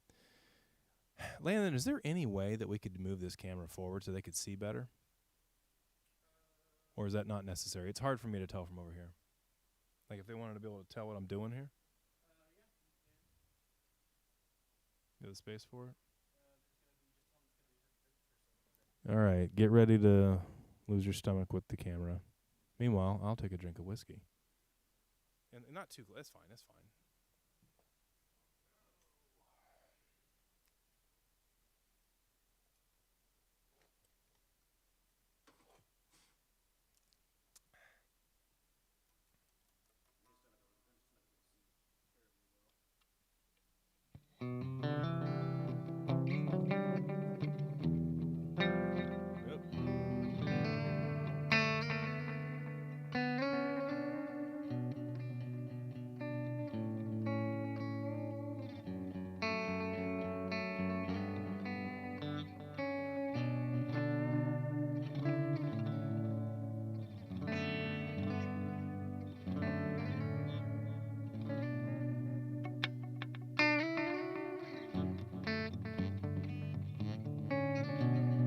that better?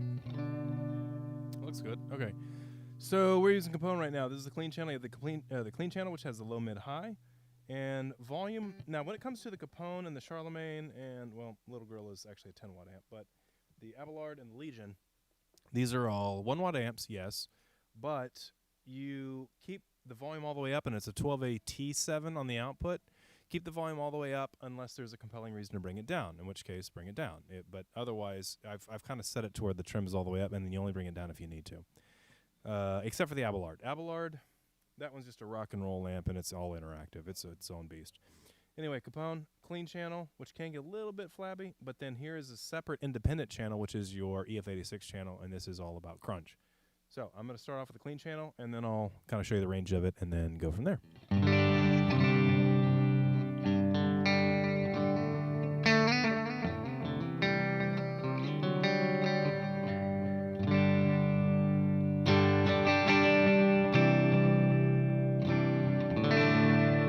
All right, I'm going to take the lows all the way down. Take the lows all the way up.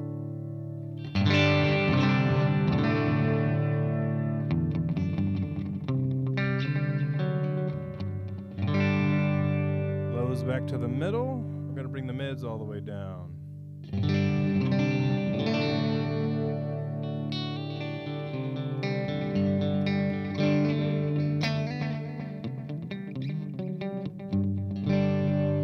Mids all the way up.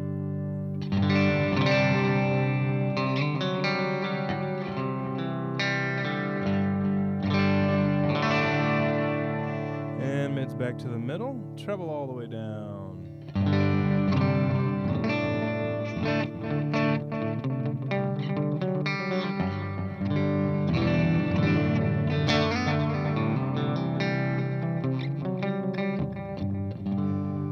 Treble all the way up.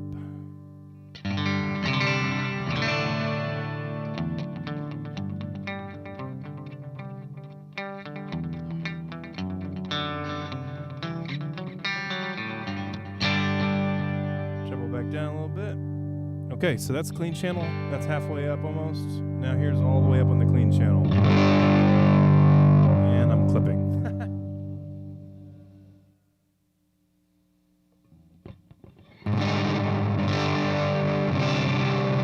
There we go. I think I'm playing a G chord on the wrong fret is a bad idea. All the way around, bad idea. All right, bridge. So I'm going to bring the lows down to clean it up a little bit.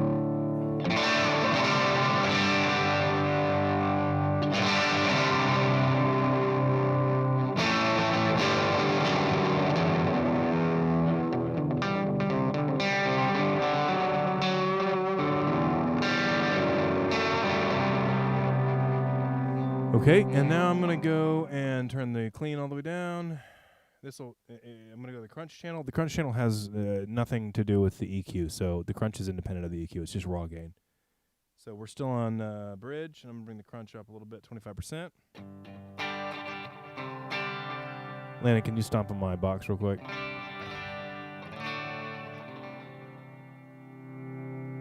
Crunch at 50%.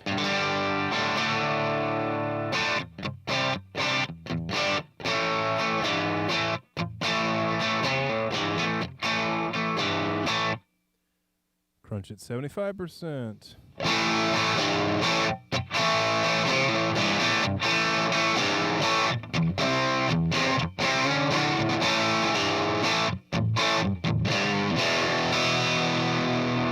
Crunch at 100%.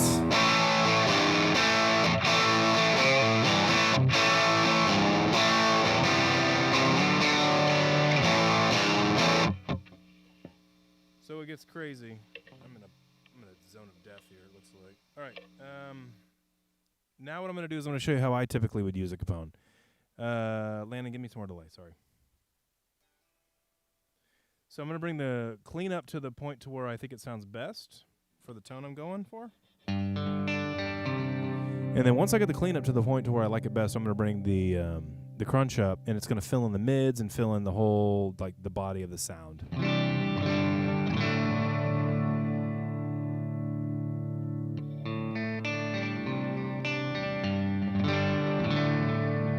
Both channels are always live. All right, bring in the crunch.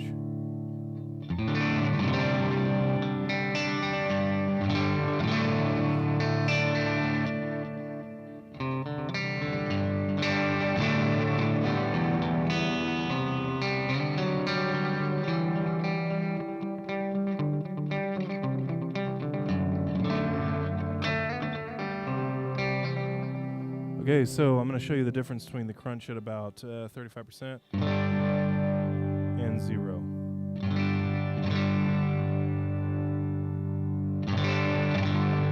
It just adds kind of that last little bit to the sound to me so that you can mix and match these two channels pretty much to anything that you want, which makes me happy. Okay, going to switch over to the Charlemagne, unless there's a reason not to.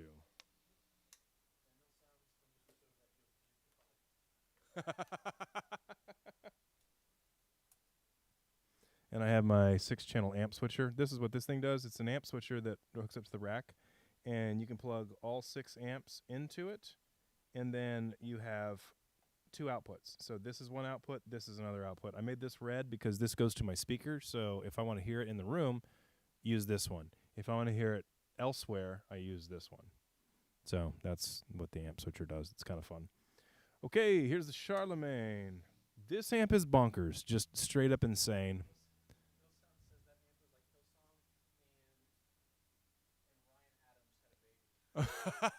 Did you? Wait, Hillsong and Ryan Adams had a baby? That's what it sounds like? That's an awesome comment. Wow. Okay, so Charlemagne, whereas Capone is, yes, it's got a lot of options, but it's really easy to use. Anybody can use it. Charlemagne is going to be the tweaker's paradise. So you have gain, trim, keep trim all the way up unless there's a reason not to. You've got low, mid, high, but you've also got EQ shift, and that changes the entire EQ, top to bottom. The whole thing changes. And then you've got an air knob, which is just going to cover the top stuff, just like in Michelangelo. So you'll also notice this is more of a modern kind of sound, so a very just precise, scooped kind of sound whenever you want it. And I'll start messing with it here.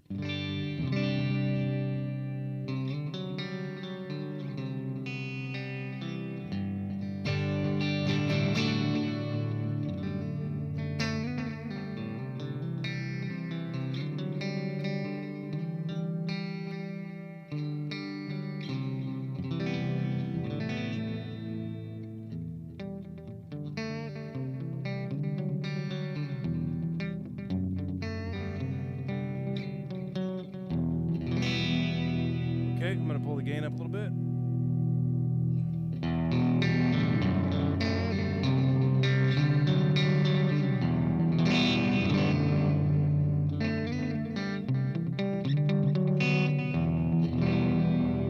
All right, now I'm going to pull the lows down all the way.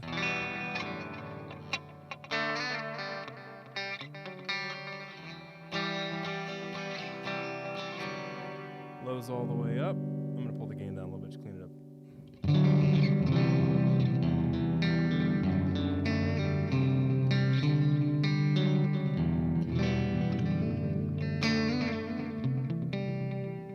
Okay, and bass back to about halfway. Actually, bring it maybe down a little bit more than that. Okay, and next we have... I can't read that. Oh, mids. All right, we'll do mids. Mids all the way up.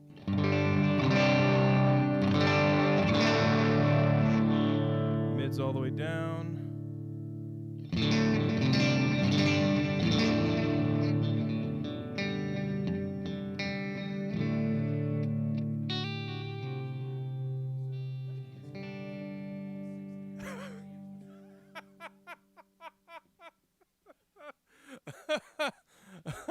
Milson, we'll have to talk about that later.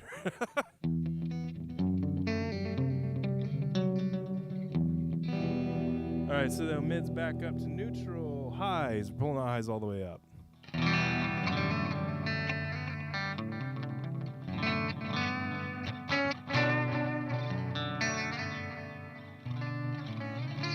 Whoops. God, I can't play tonight. Or ever, for that matter. All right, highs all the way down.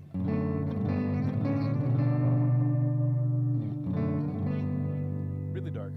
And back up to neutral.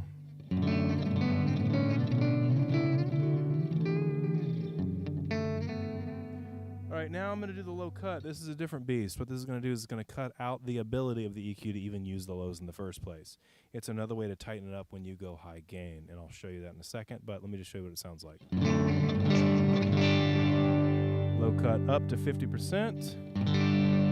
Low cut up to 100%. Low cut down all the way.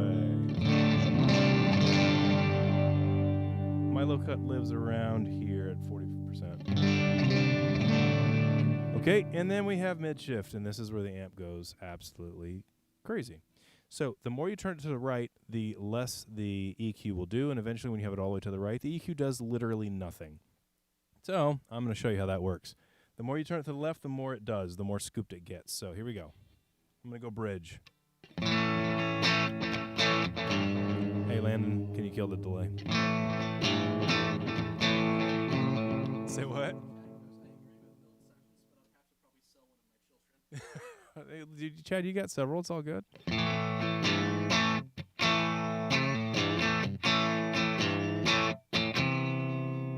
And 50%.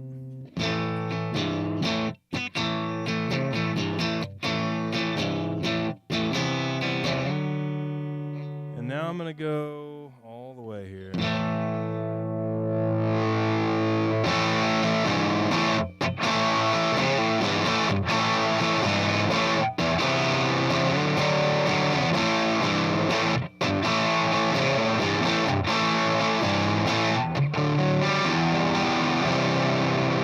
This is where it comes in handy pulling the low cut up.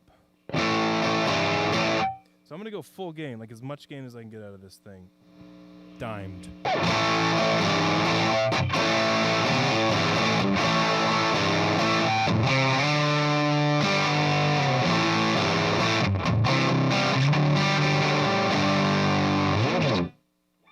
So this thing gets crazy. All right.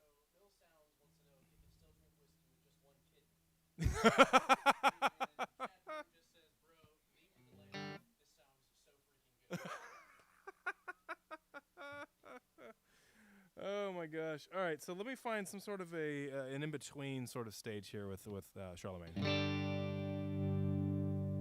We'll cut down a little bit, pull this gain up a bit, get rid of some of that, and.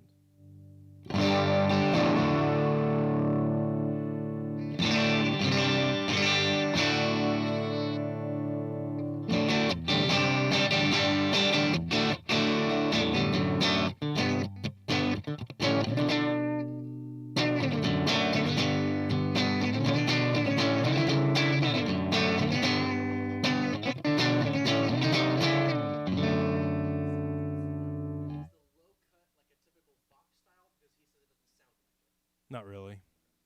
Vox naturally has a low cut. So when you play a Vox amp, it doesn't have a lot of lows to it. That's because there's a built-in low cut in it. This one is a variable low cut. So you're actually getting rid of the bass before it hits the distortion stages.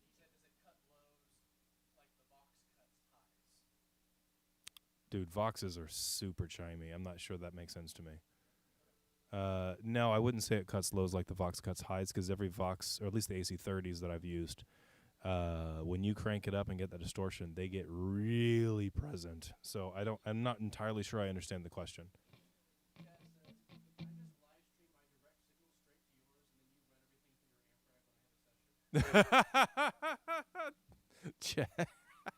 Live stream direct to me. I don't think that would work. I mean, no. Sorry. That would be interesting.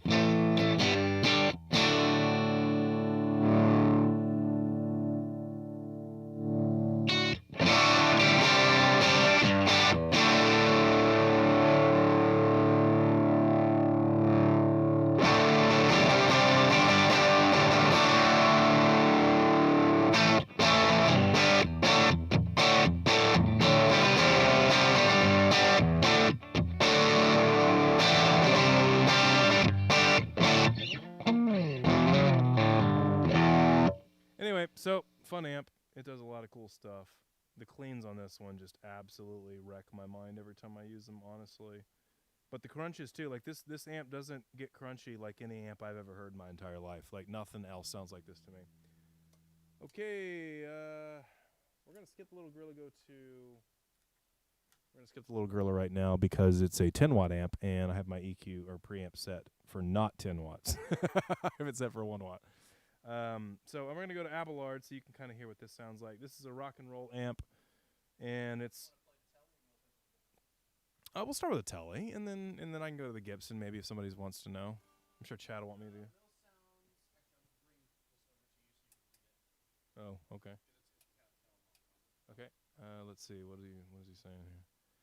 The cut knob is God, I can't focus. Okay, there we go.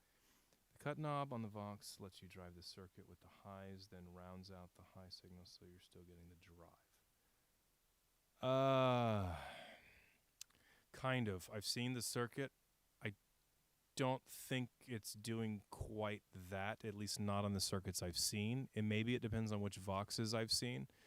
But the circuit on the Vox usually, it kind of accomplishes that. It's complicated. I don't know how to explain this without actually going through capacitors and resistor values.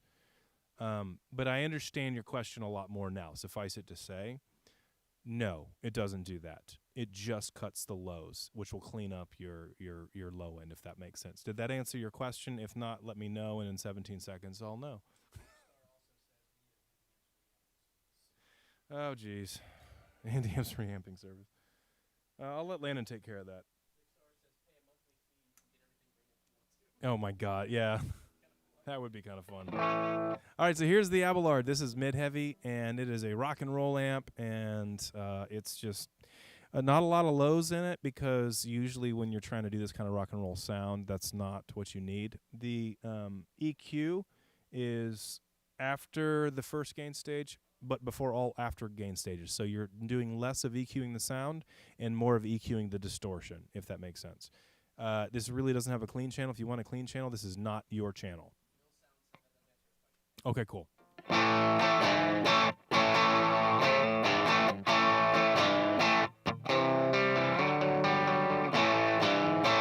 there's a bright switch here.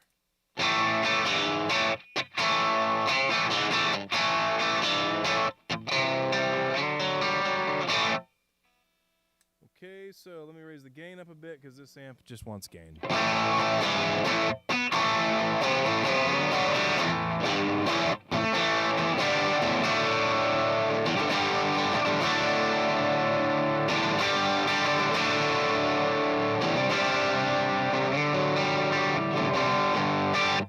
All right, I'm going to mess with the lows. Lows all the way down.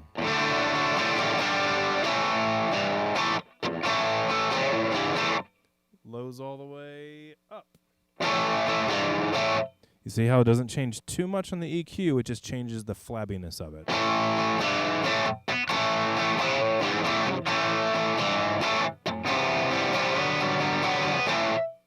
Okay, lows is back to the mid. Mids all the way down.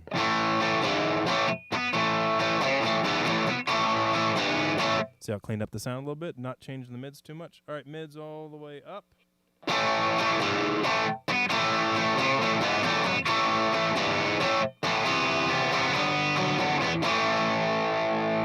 Okay, mids back to neutral. Highs all the way down. Now the highs are going to be a lot more apparent what it's doing. So highs down all the way.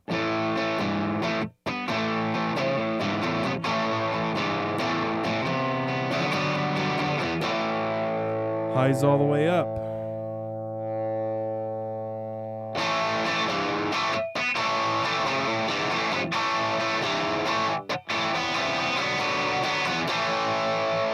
And highs back to neutral.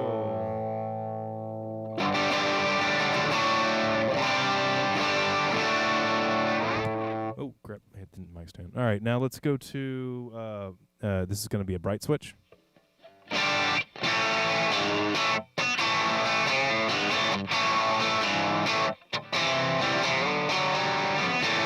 Now, if that's too bright, you can always bring down the highs. Once you bring the bright switch up, it kind of changes the sound a little bit. All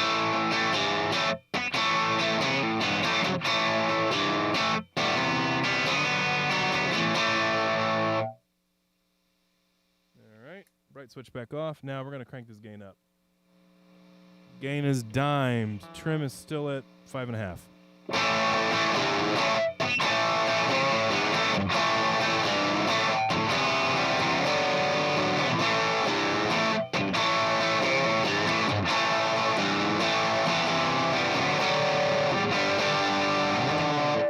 Now watch what happens when I crank the trim all the way up.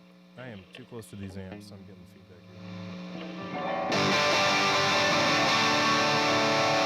here. You hear the high frequencies come through?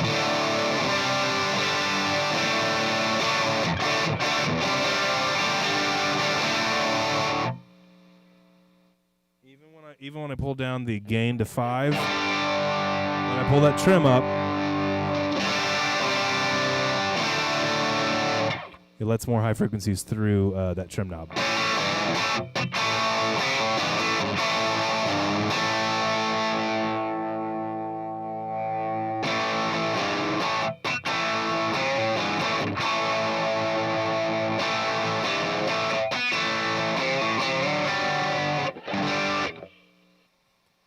Want to run the Gibson real quick on this one?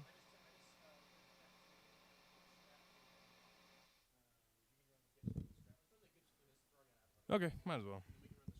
We don't have any metal fans, do we? I don't know if any of the metal guys are on the chat right now. No, I don't think I invited any of them. Oh, well. All right, running a Les Paul Studio through the Abelard 1 watt. So, and this amp or this guitar has a lot more gain. The Kenman pickups don't have a ton of gain, so they're Kenman broadcasters, but old school Kenman broadcasters. They do have a lot of articulation, but they just don't have nearly as much gain as maybe some of the more modern ones do, which I personally like. My Strat, the ones I have on my Strat are the Rios, the Rio Grande half-breeds. And he hasn't heard my Strat through these amps. Hey, this is actually somewhat in tune. Okay.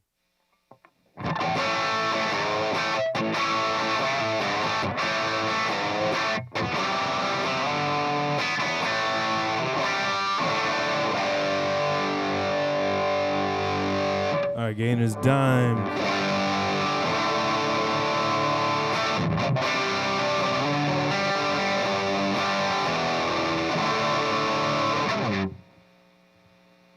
There's a lot of gain. Okay, I'm going to pull down the lows because it's getting a little bit flabby.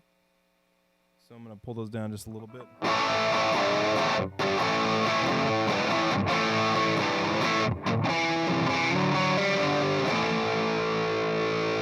Gain all the way up.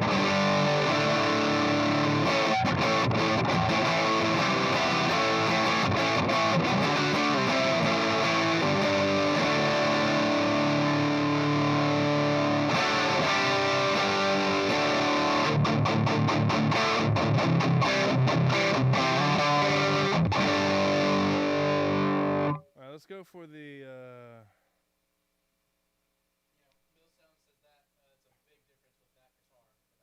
yes, without a doubt.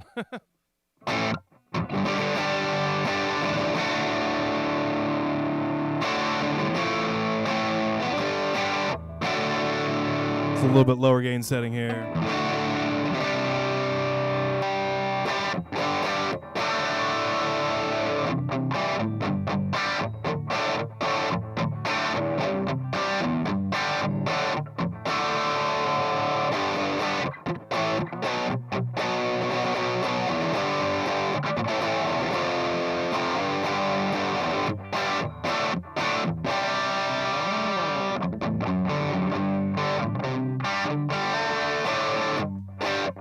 So definitely a rock and roll sound. This is what this amp's kind of aimed for, is that rock and roll sort of tone. Marshally kind of mid-range, my version of whatever that is.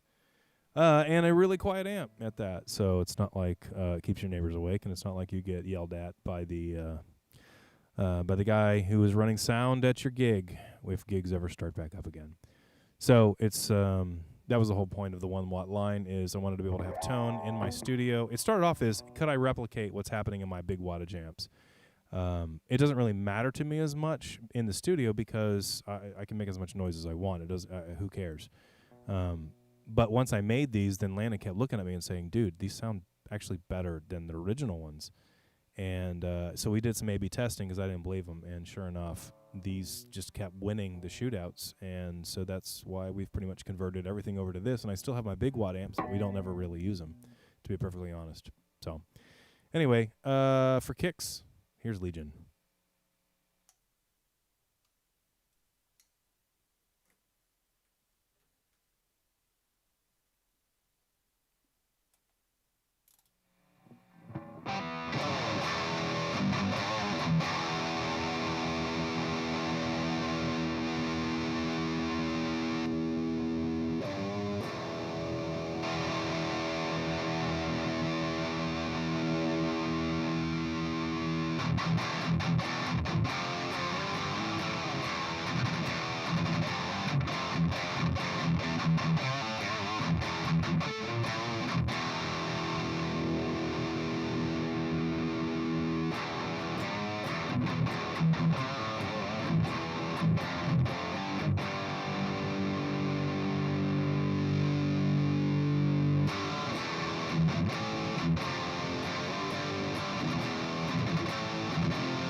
All right, that's enough of that bullcrap. Okay, so did you want to run a strat real quick, just to run through one amp, maybe through the Capone or something, or? All right, one more. We're just gonna run strat, and that's it. Yeah, and if there's anything else in the studio that you want to hear, now would be the time. Just start mentioning it in the chat, and as soon as I play maybe a couple chords on the strat, then we'll go do that real quick.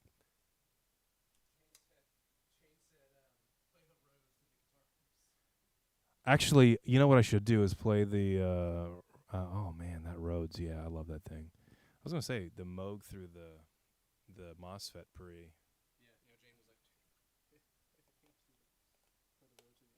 We have done that before, actually. We have.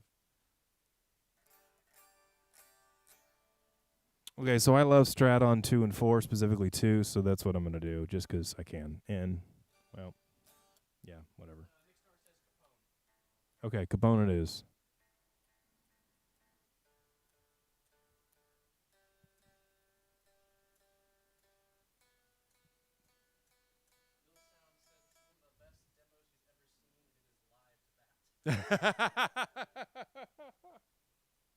Well, we aim to please, so glad that you're enjoying it, Millsound. Oh. There we go.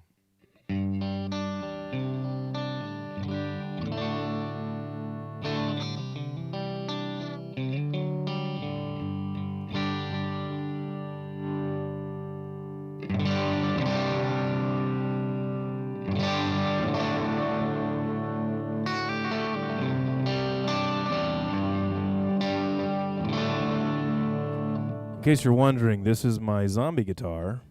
I threw this in my burn pile and lit it on fire, and now it looks awesome. I'm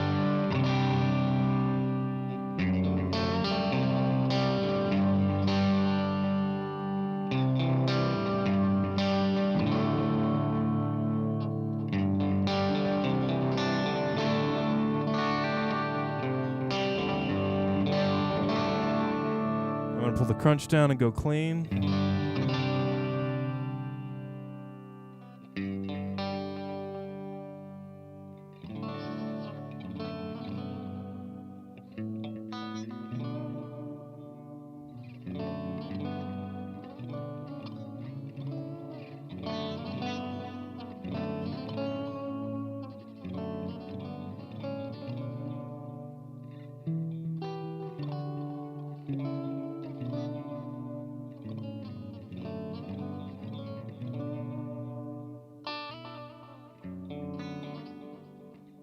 Freaking play.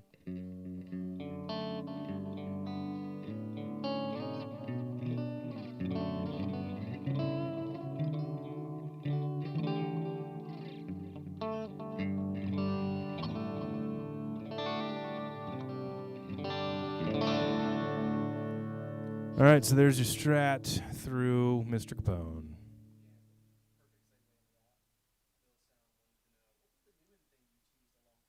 Oh my gosh. We can. Actually, yeah, let's do that. Okay, hold on one second. We're going to shift over to. Yeah. Got it. Okay, so Newman is a power supply. So whenever you see Newman in the studio, it's a power supply that's hooked up to an 8-channel mixing unit. Well, it's actually an 8-channel preamp. It's not really a mixing unit, but it's a preamp that I built for Landon. It's actually halfway built right now. Yeah, to kind of be a sidecar deal because he wanted the preamps right next to him. And so I built him. It'll have five Warhols? Yeah, 4 Warhols. Well, yeah, they don't know what that is. So it's got 4 Warhols. It's got kind of a custom tube triode preamp, another custom tube triode preamp, just kind of like 2 prototypes. And then I have 2 Rembrandts, but it's the version 2 that you would see in Mosaic. So if you see on my website the Mosaic where you can have like a mix and match all sorts of preamps with 4 slots, then this would be the Rembrandt version 2, which is a little bit more hi-fi. Well, not really hi-fi. It's more of like a rich, full sound. It's one of my favorite preamps ever made. Well, okay, all of my preamps are, but whatever. You get the idea. So we're going to transition over to that. Lana, can you turn on actually one of these? Monitor one of these 2 mics. Never mind. Just go roll that thing back up. The microphone over there. Make it work. All right, I'm putting the guitar away. We're gonna transition. All right, guys, I'm gonna turn this live mic on so it may be a little hotter than the other ones. Just watch your monitors. Yeah, turn so it up a little bit here. Turn it up so we can hear it in the room. Watch your monitors. Okay. Here's the live mix. We'll go back here to the other mic in a second. Give us one second. Up ahead of us. Oh, that's okay.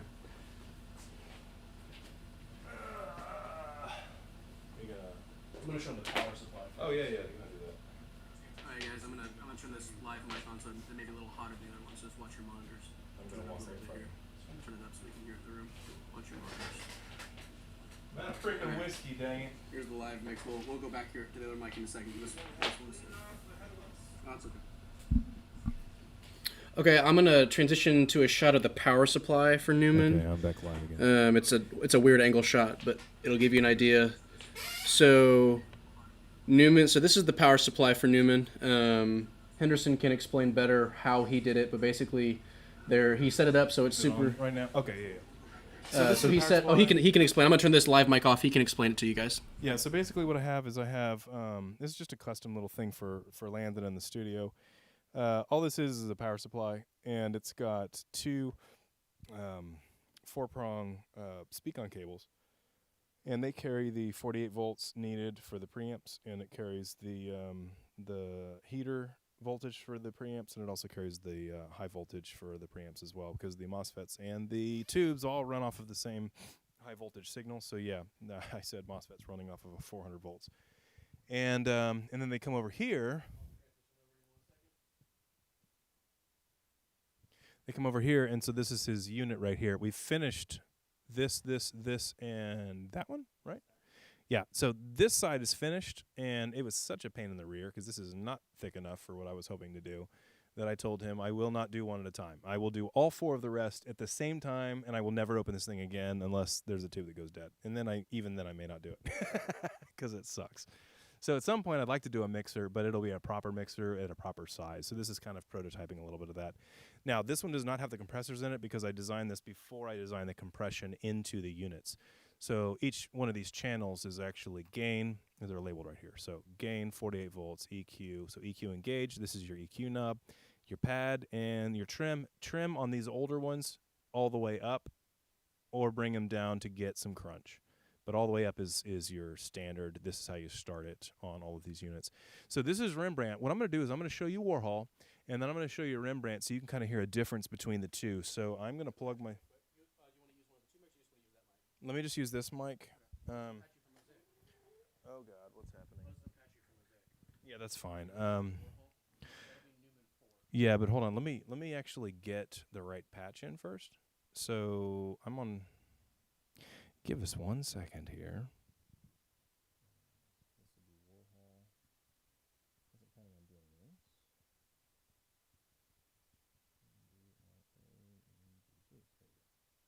Okay, do you remember the numbers for these?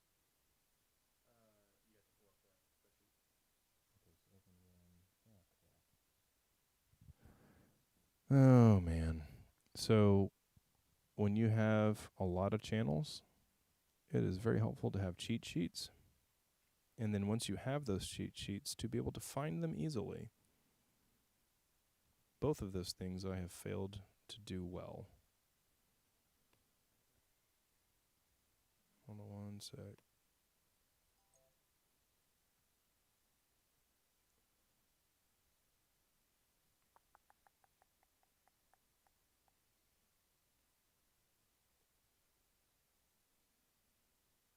Landon, I'm not finding the cheat sheet. Oh crap, that's right. I forgot about that. I was in Dropbox. It's in iCloud. That would be my problem.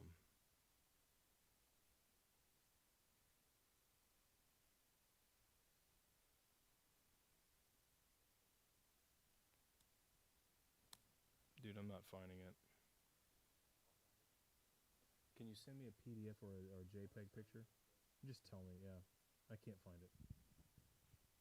Awesome. So Chris can't find anything as usual. Shocker. All right, so we're looking for Newman 4. No, that's the Warhol? Yeah, okay. Orion 16.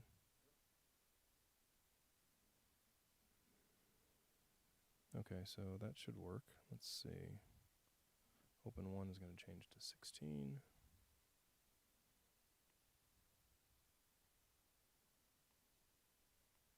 Okay. And then Rembrandt is what?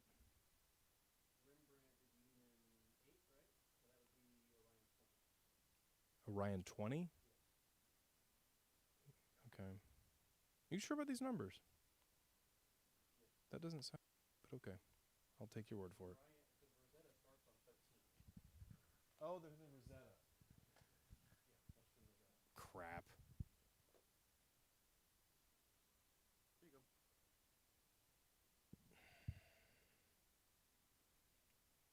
Dang. Now the routing just got really complicated. Which Rosetta is it in?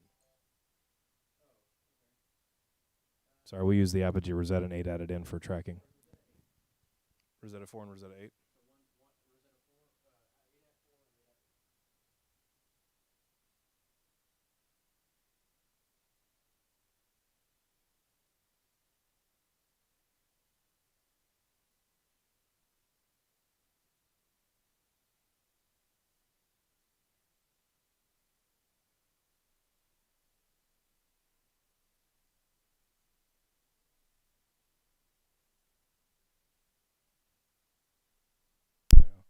Hey, it's working. Yay. Okay, so this is can you I guess they can see me right now. So this is Warhol. So you've already heard this one, so you kind of know what it sounds like. I'm going to keep the EQ disengaged so you can hear the differences between the two. All right, so we are in Warhol. And I just made Rembrandt live. Yeah, well, I've rolled over my headphone cable about 3 times now, so I can't lift my head up. Oh my gosh. Struggle is real. This is why we don't.